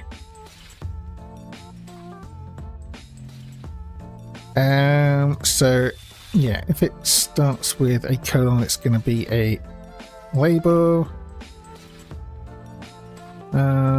If it's a semicolon, we know we've got the start of a comment.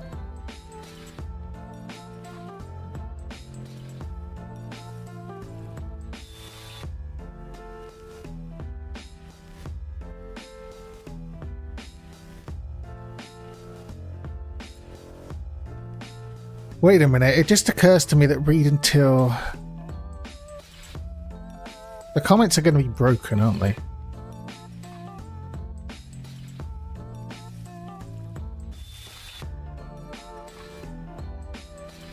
Heidi Heidi Ho. It was a TV show about a holiday camp starring Sue Pollard of the Large Glasses. That's her official title. No, I don't know that one. The way I've done this does not work for comments, does it?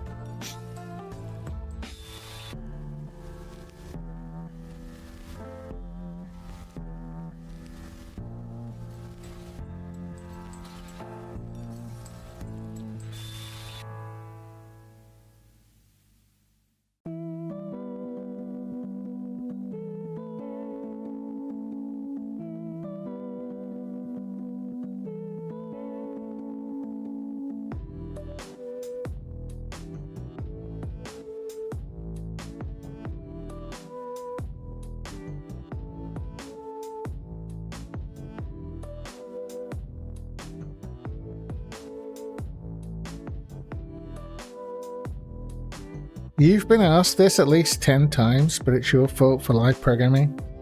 What the hell do you think you're doing? I don't know what I'm doing, Gispo. I have no idea. It clearly states in my bio, I have no idea what I'm doing.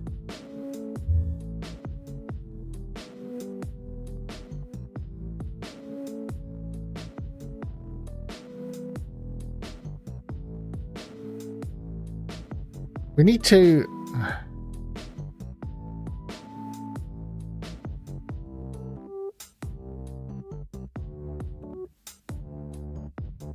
Okay, we need a...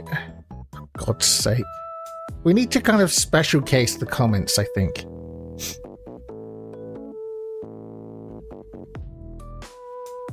So we're going to need to have... Oh, fucking God.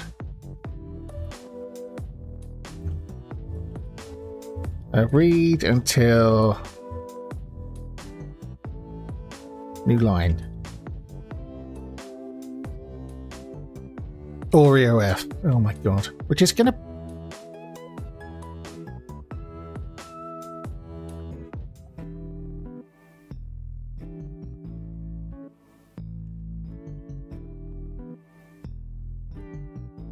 Yeah.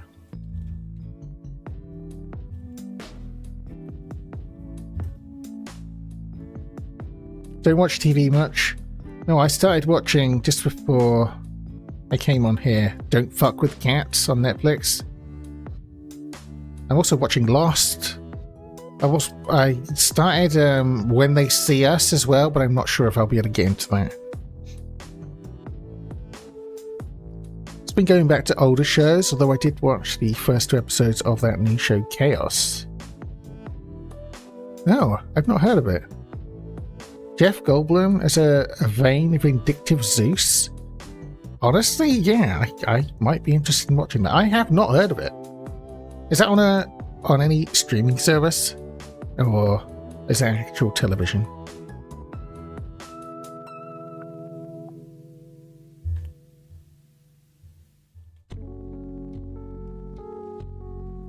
This is going to be very similar to Read Into White Space.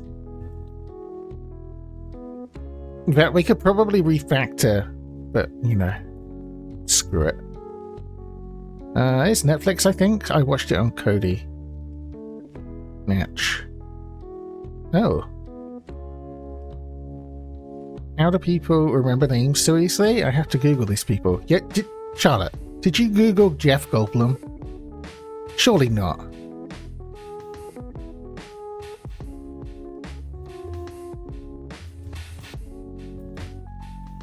So this is almost identical to this top one. Honestly, we should refactor. We should like make a function that will handle both of these, but we're not going to do it. No. Jeff Goldblum. Yeah.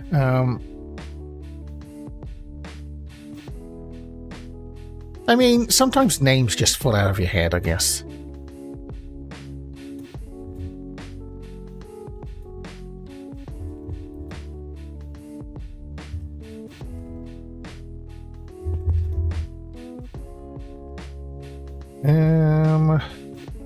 If... Wait.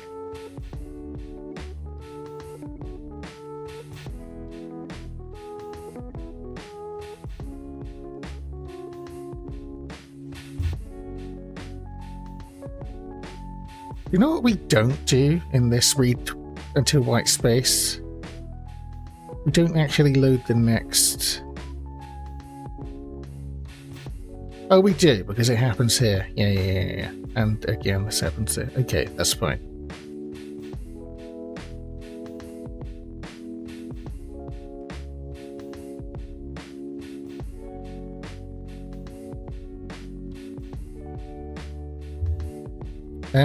If .current equals, I think I have to do it like this in single quotes.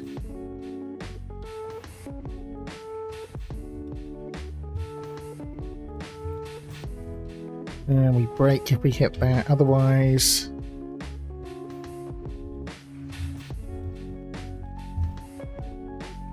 Otherwise we can write it into our buffer. Jurassic Park man, but was a fly. Amazing summary.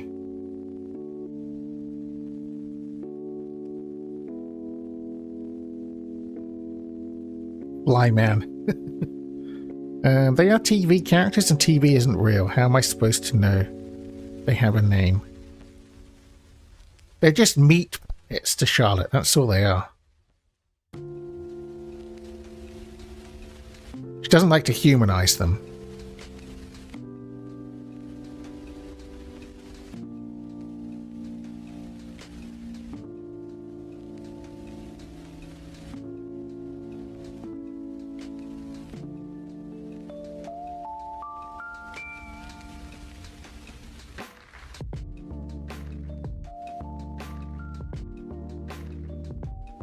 So, yeah, the beginning of...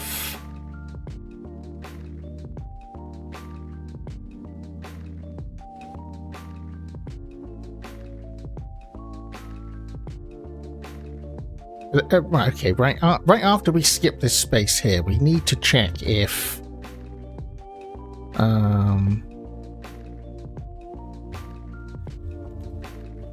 L.current is a semicolon.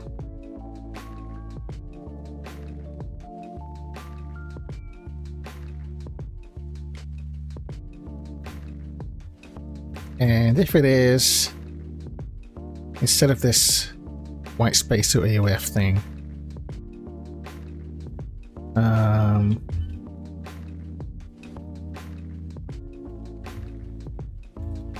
we read until new line.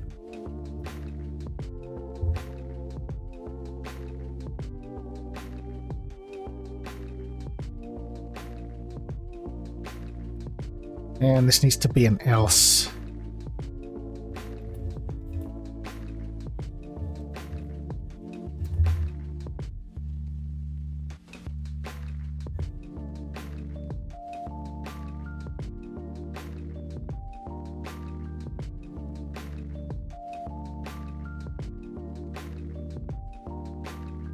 So now we don't need to check for this here, do we? Or do we? No, we still do that here. I don't know if I'm spoiling the film The Fly, but he's a fly. Oh my god, that film.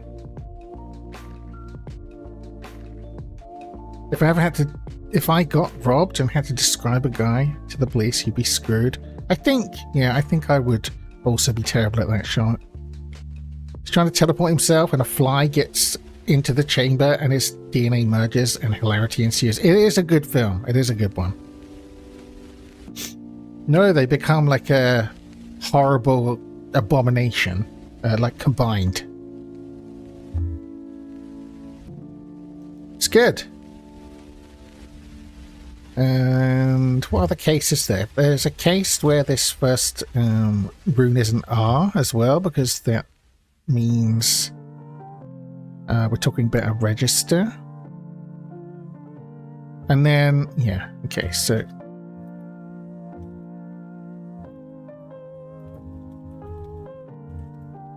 And then the rest, I think we're going to special case. We can kind of treat CR, pretend CR is the keyword, because it's like our special register. The same with BC, if we're going to use it for program counter. I'm not sure. Kinda, yeah, they merge, so he's half human, half fly. All Jeff, all the time.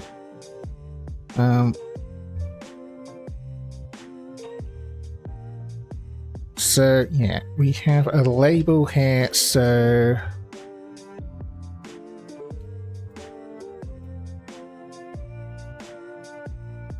Not the Spice Girls song, Two Become One. Ugh.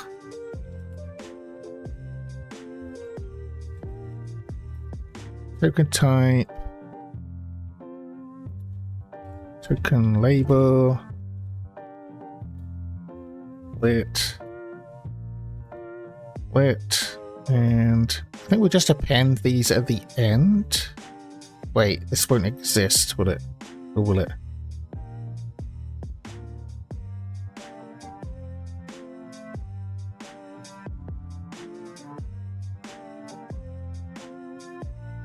I think we'll run into weird issues.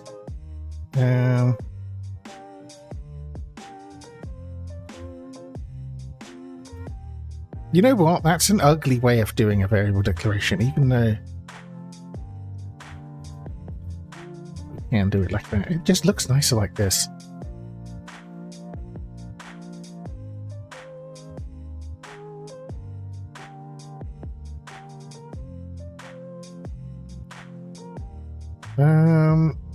told my girlfriend of the time that I sincerely liked it, and I'm not sure I was lying. We all loved the Spice Girls, just Pooh, don't worry about it.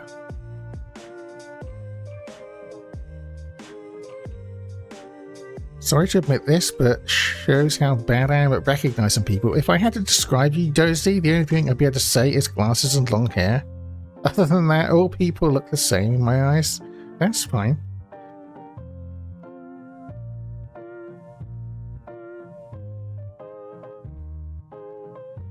I mean, it's accurate.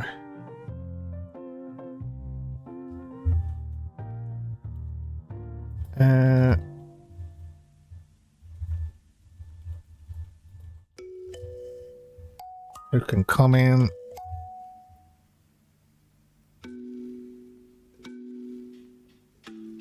Should we just make a new token function, because this is pissing me off already?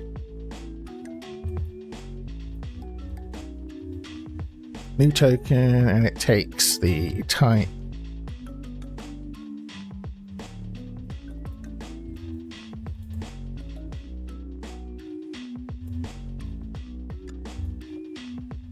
As a token.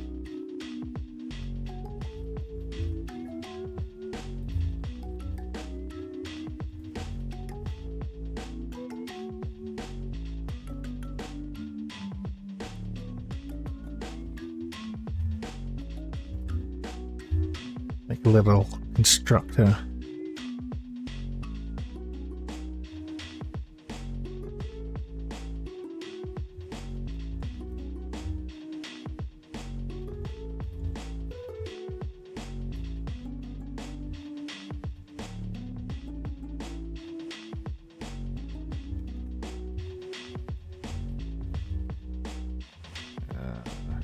Comment.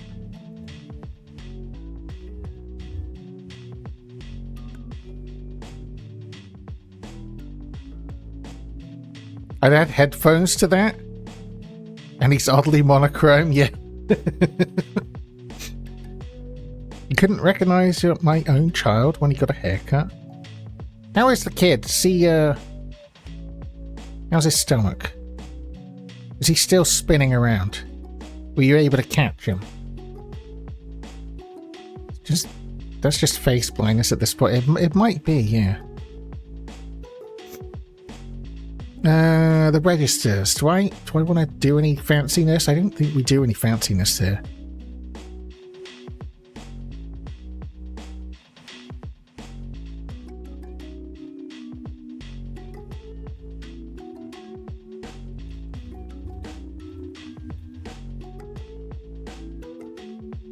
I mean,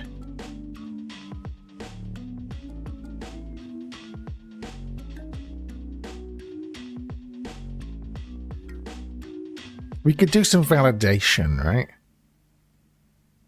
Not just assume, because it, you know, what if we have like R2D2? That's not a register, right?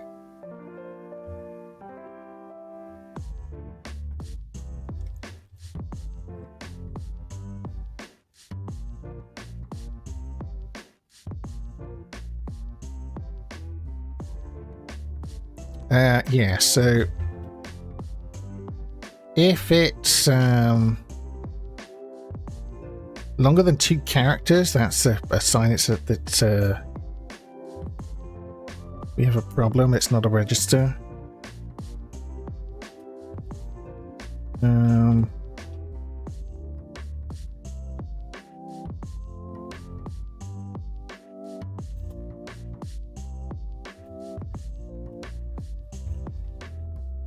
And we'll just throw some kind of error.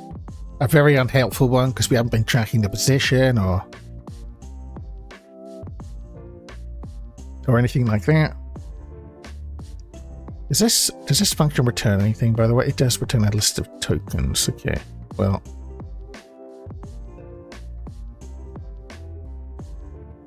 We should probably define an error to return here, rather than just make one a return, but we can do that later, TM.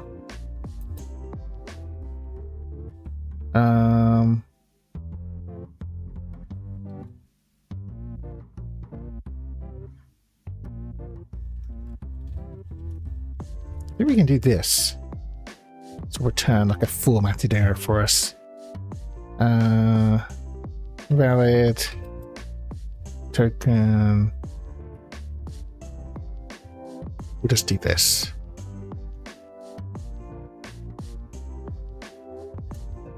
Yeah. He's doing much better. Back to his normal self. Glad to hear it. Now, how are you doing, Charlotte? Poor Charlotte's like run off her feet. I've done that with the Tesco driver. Tried to continue a conversation and realised it's a different retirement age white man. Oh god.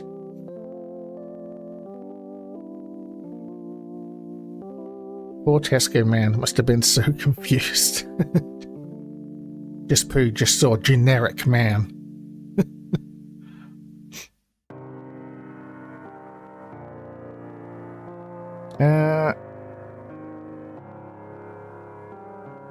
Yeah, so if it's doesn't have a length of 2, we know it's not a register.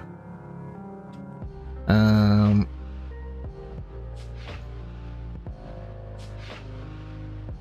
can I easily check if it's a digit ranging from 0 to 7?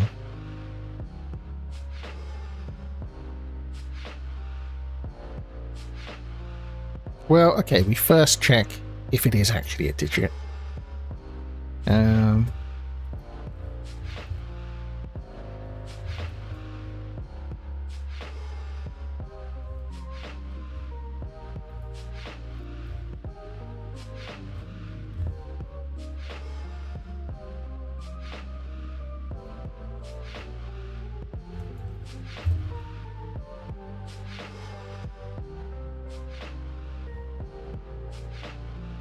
if it's not, we're just gonna very basically the same error.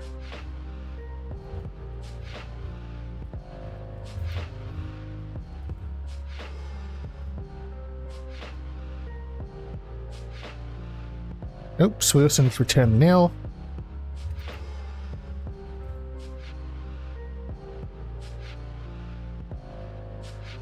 What did I do? What did I do wrong? Oh, I haven't actually said return.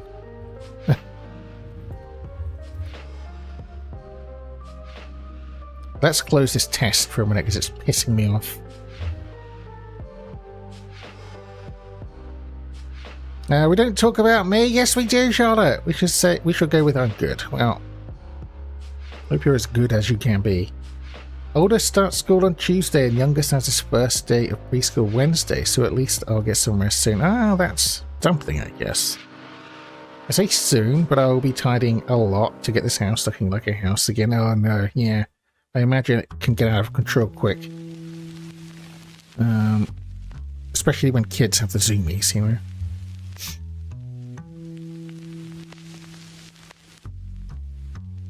Yeah, so we check if this second part of lit is a number to start with.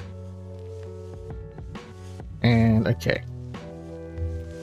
Then if n is less than 0 or n is greater than 7,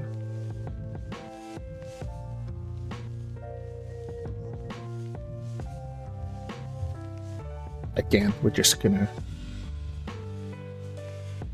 have to deal with the special register CR.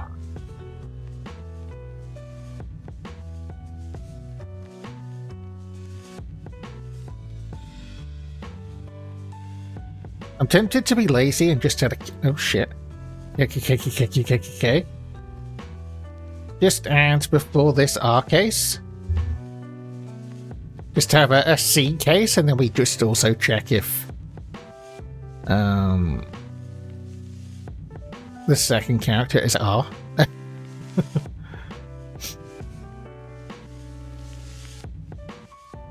The driver was trying to buy an old car I kept in the drive. Next week I carried on the talk until I realised he had no idea what I was talking about.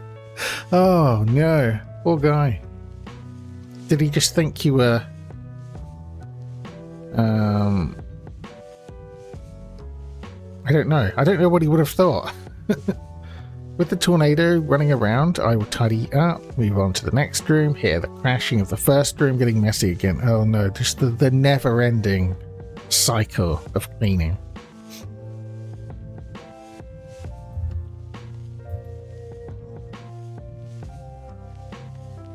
Again, we're going to error out here. Valid token. Honestly, I should also do this better, but it's fine for now.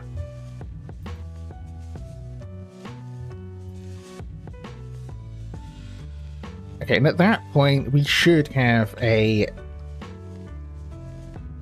be dealing with a valid, like, register token, right? A valid register name.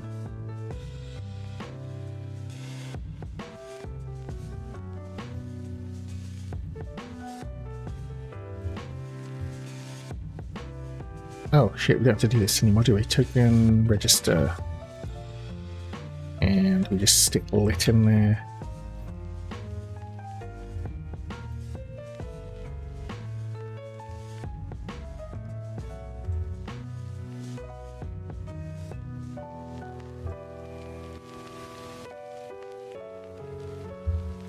Okay. Getting there.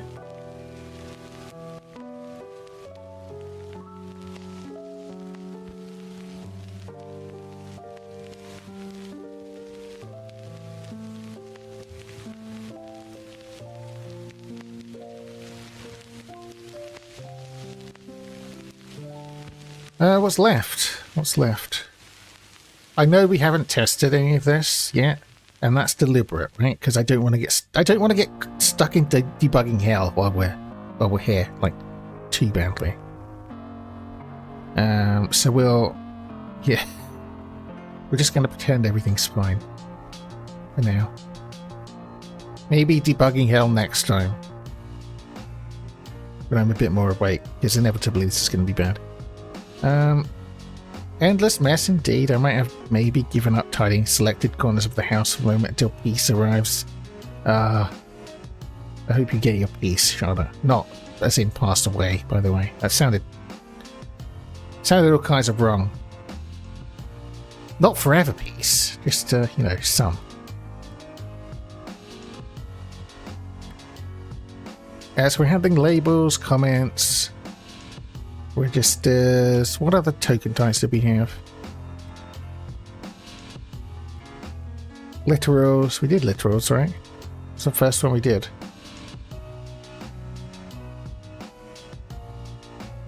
Oh, no, we didn't. What? Oh, we did, yeah, we did. It was right here.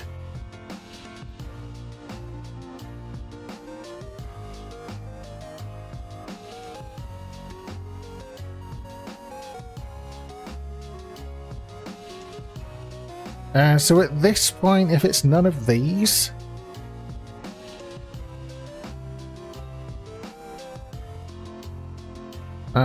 we would assume it's a keyword, right?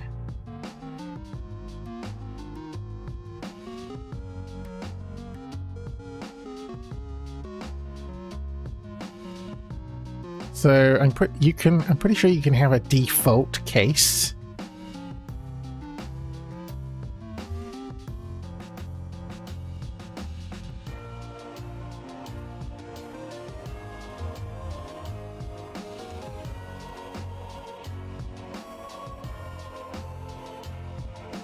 So we need to check. You just ordered a curry? Oh, just poo. I might get Subway. Because I haven't made anything.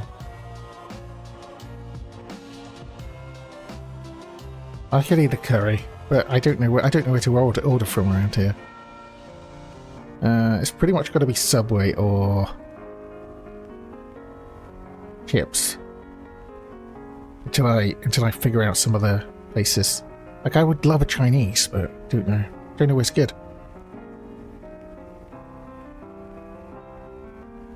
Yeah, we can assume that it's a keyword at this point, or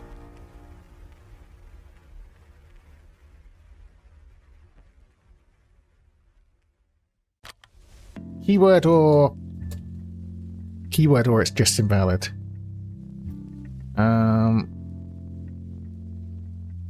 So we need to be able to check that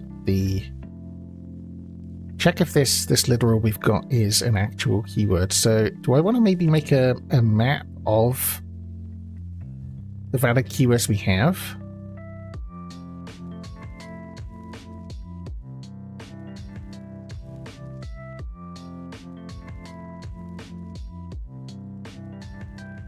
You could also just range over a slice and just put them in manually here and just compare them. I'm not sure we actually need to make a map.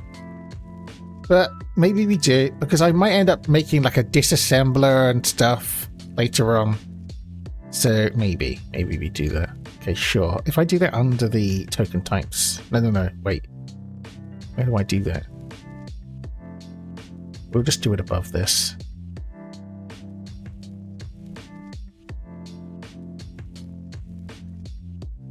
It'll just be...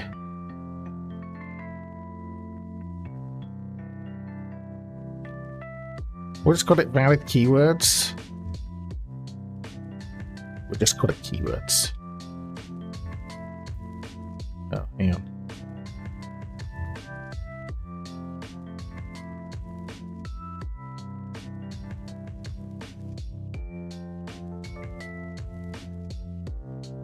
How do I do a global map again? It's a map of strings to empty structs. But I need to initialize it, right? I can't just... Can you just operate an empty map? You used to have to make them.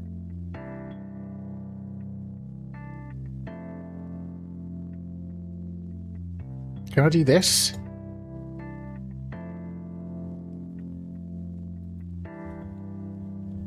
Does that work?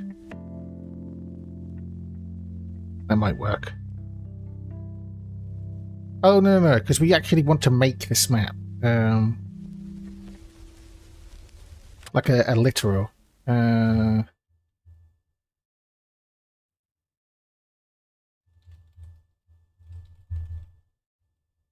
the hell do I do a literal map?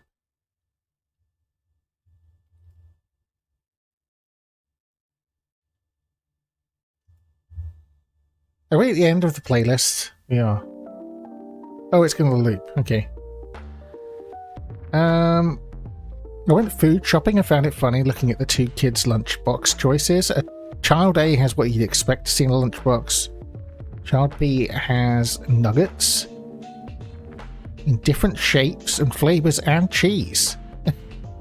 Nice. Nuggets is in chicken nuggets. That child has life figured out. Dino nuggets.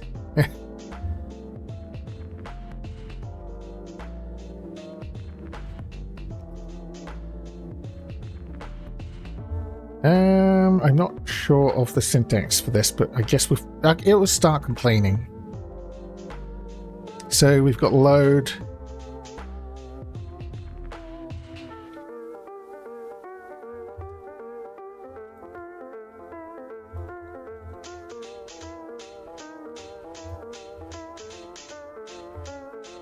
We do it like that?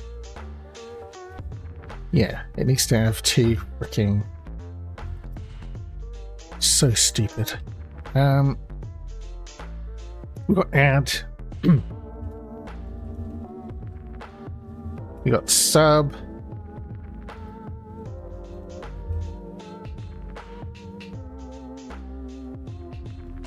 We've got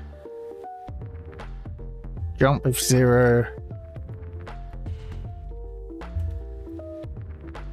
And we've got jump not 0.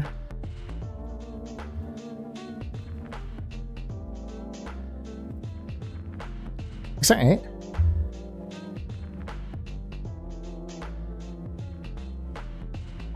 If it does go in a sandwich or a nugget shape, is it really food? It doesn't.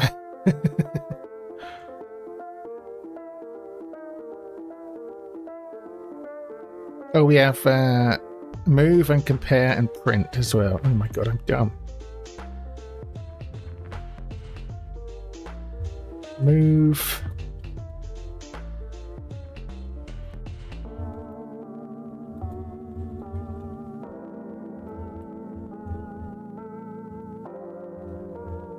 This is so ugly.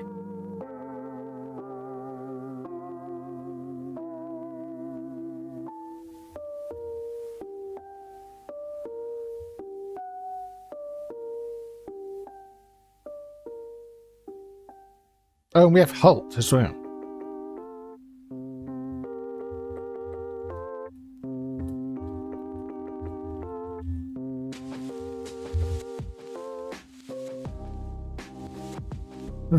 Curry nuggets? Is that a thing?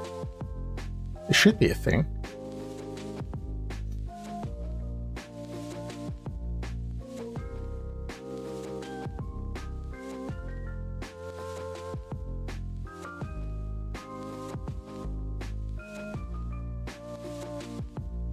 Oh wait, you know what we should have done? Oh no, because with this we haven't done separate separate token types for each individual keyword. We've just got a token called keyword. Okay, so we don't have to do that. So we just need to check the keyword map.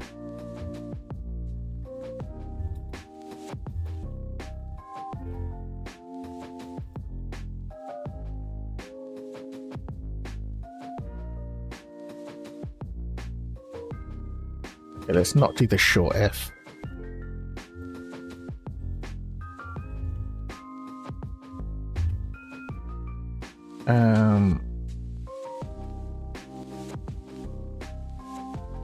You know what? We can do the short F. For fuck's sake.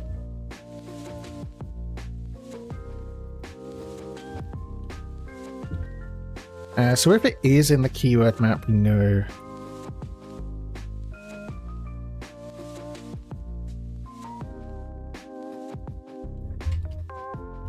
We know we can make a keyword token.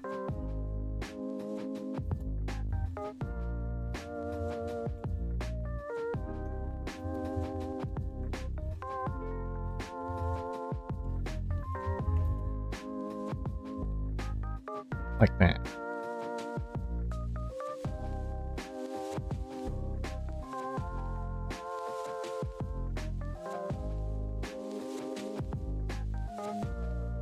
What did I do?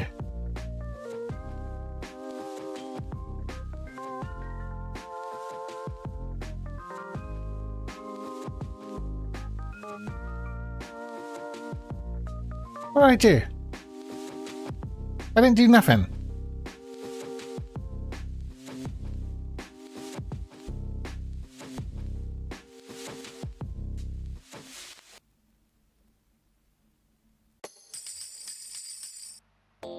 Oh!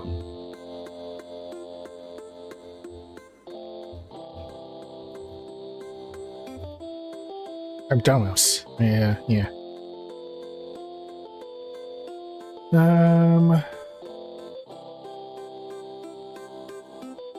We don't actually want to make a new token variable here. We're using this one we've declared, and we've done that same mistake here.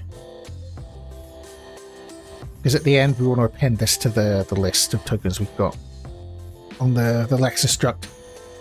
I've been serving his lunches at home with a lunchbox to get him eating like that and to test and learn what foods he likes, in what compartments and such, or else he won't eat. Charlotte's doing the science. Now I am very hungry. I think it has to be Subway and cookies and like Quavers and fuck knows what else. Like if I order a pizza, I might get the same idiot again.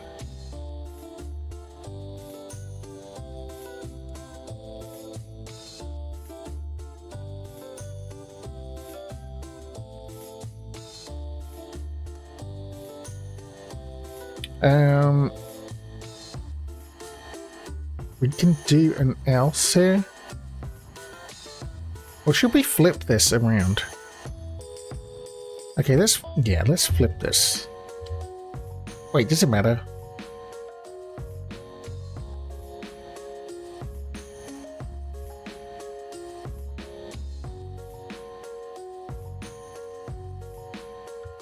It matters to me.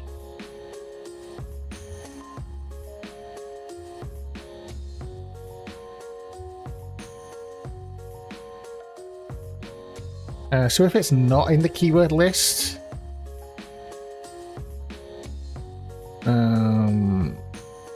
we know we have an invalid token.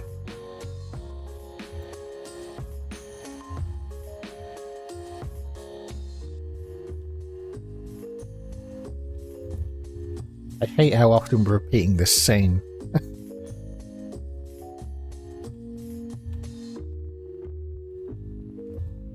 Okay, and yeah, so that way the happy path stays unindented. My brother would only eat peanut butter and chicken nuggets until he was like 19. How did he survive?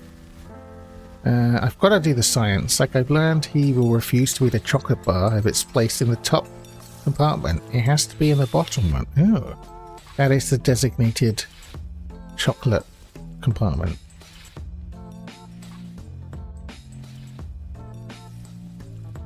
You're the best mum, Charlotte. Just so you know.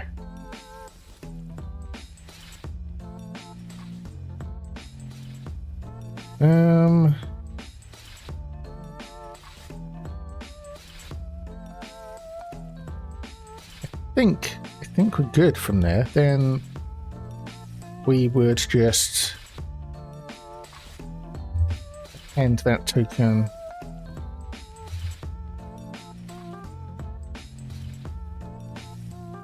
To the list we got. And then the cycle continues.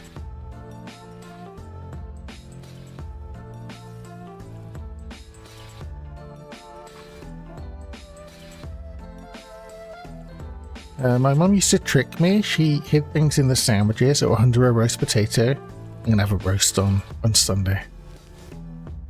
I'm already excited.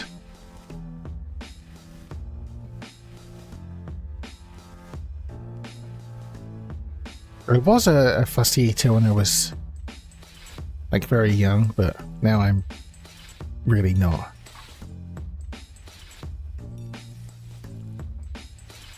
Saying that, it's because I only make the stuff that I really like. So maybe I am. I think this looks good. I'm sure my scanner is messed up, but we'll figure that out another time. You guys are just gonna have to trust me that everything's fine. Okay, we're not running this. We are under no circumstances running this. We might run this. Just so I can see it fail and we know what we have to fix next time.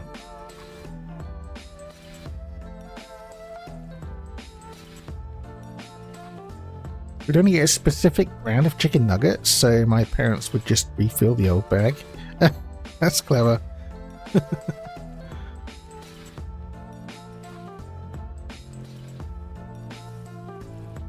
Is there anything else I need to take care of in the Lexer?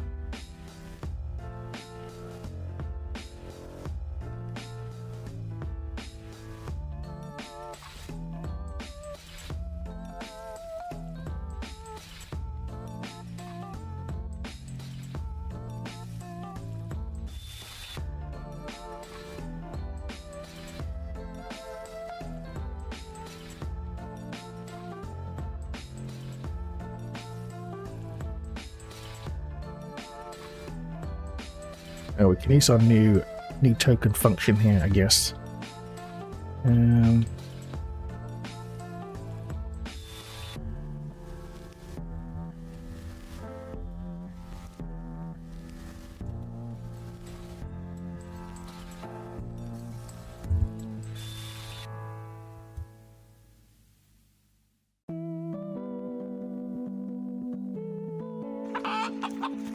Oh, you almost forgot your egg.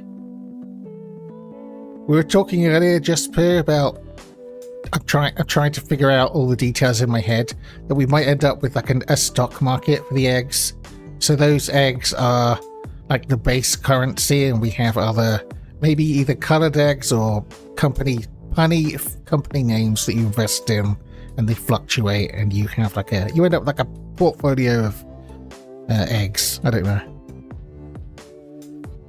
I have to figure out the details, and then maybe that's something else we can make on stream if I can like actually nail down how it would all work in my head. My egg, yes, you have to be very possessive. Texture eggs, people.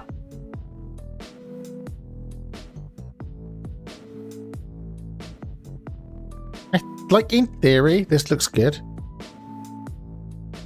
but in practice, I know I'm gonna like weird off by one stuff where I should have read the next rune and I didn't, or I shouldn't have and I did. But I think that's for another day, honestly. Such a natural egg businessman I am.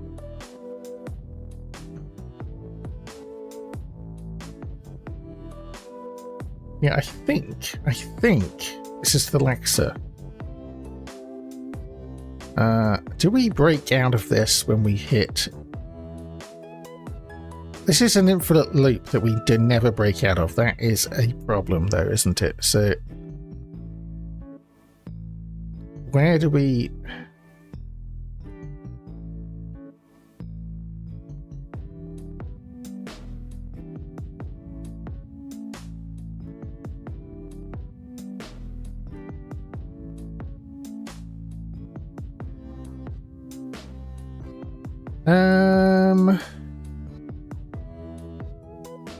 I think the buffered reader has a peak method on it. So at the beginning, before we've read anything,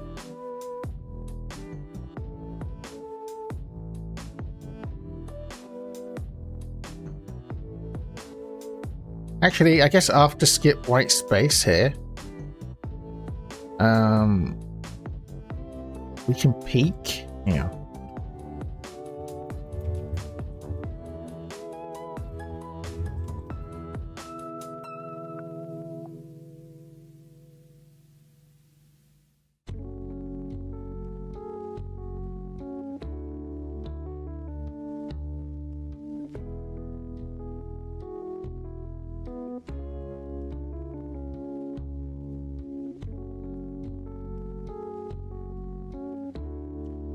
We can read. We can try to read a byte, and then unread it.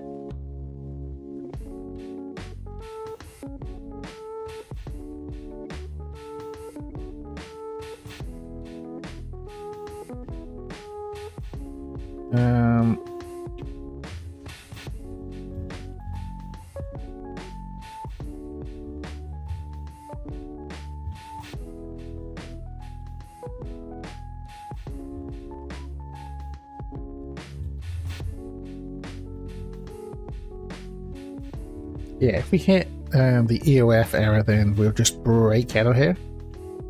Oh shit. Otherwise...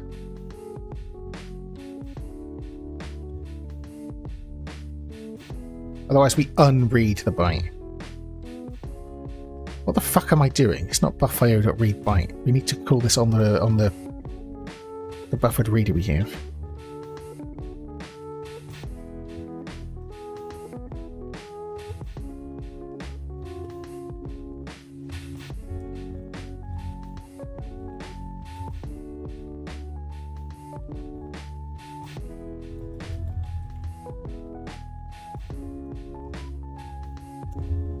Like that. And now it's not just an infinite loop for all of eternity that we never break out of.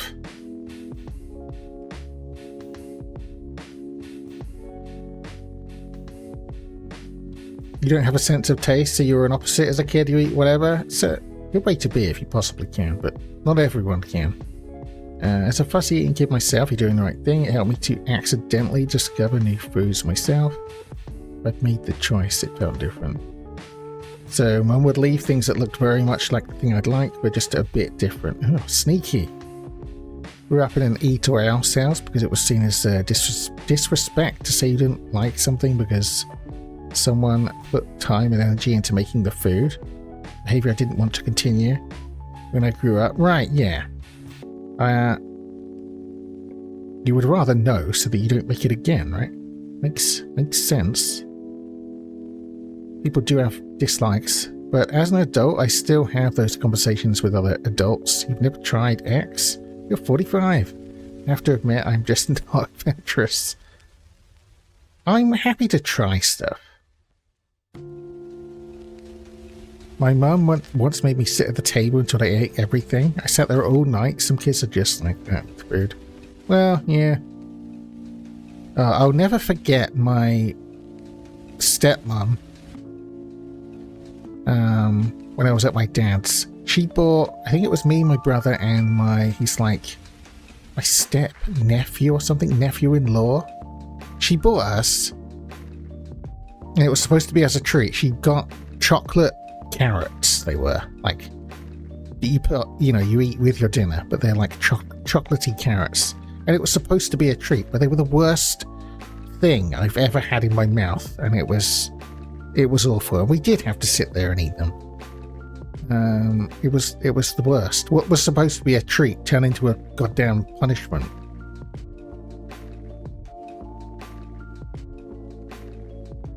Yeah, don't chocolify your carrots. It's bad. You won't like it.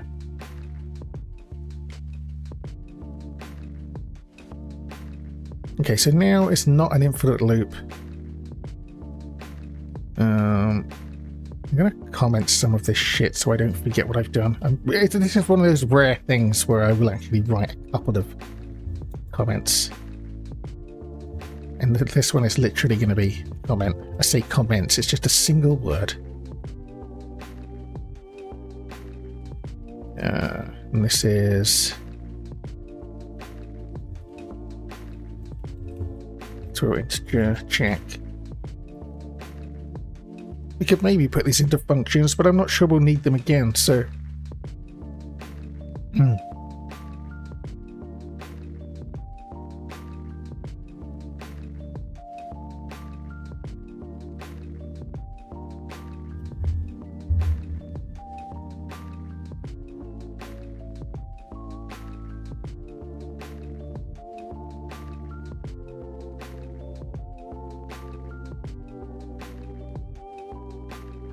This looks good to me, so far. Like, not bad.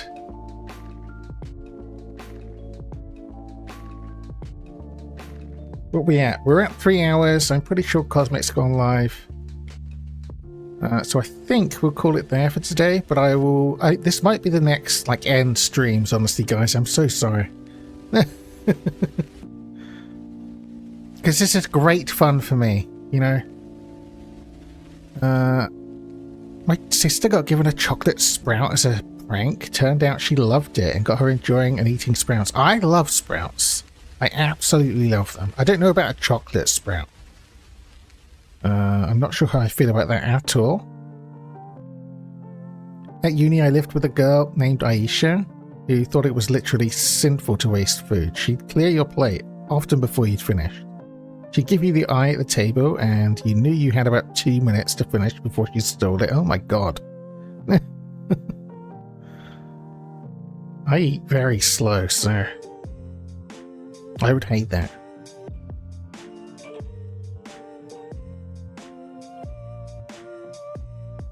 Yeah, I will be back on Monday.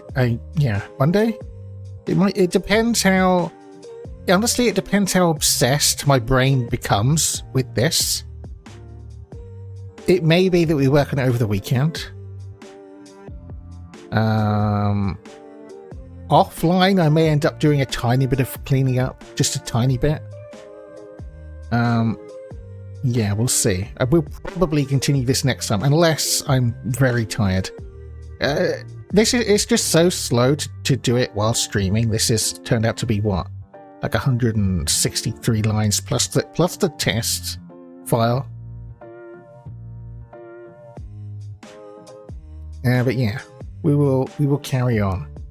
We're gonna do it. We're gonna print the Fibonacci sequence. Okay, it's gonna happen.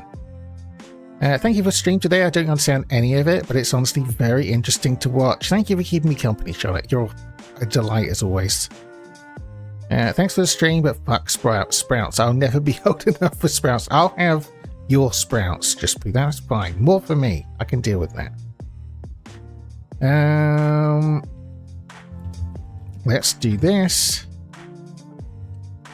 We are going to raid the Sweet Cosmic. And I will be back, I don't know, Monday at the latest. But we'll see. I might get stuck on this. You know, the obsession might kick in. So, but thank you all for joining me. This was fun, and I hope you all enjoy the rest of your evenings. I will see you guys around.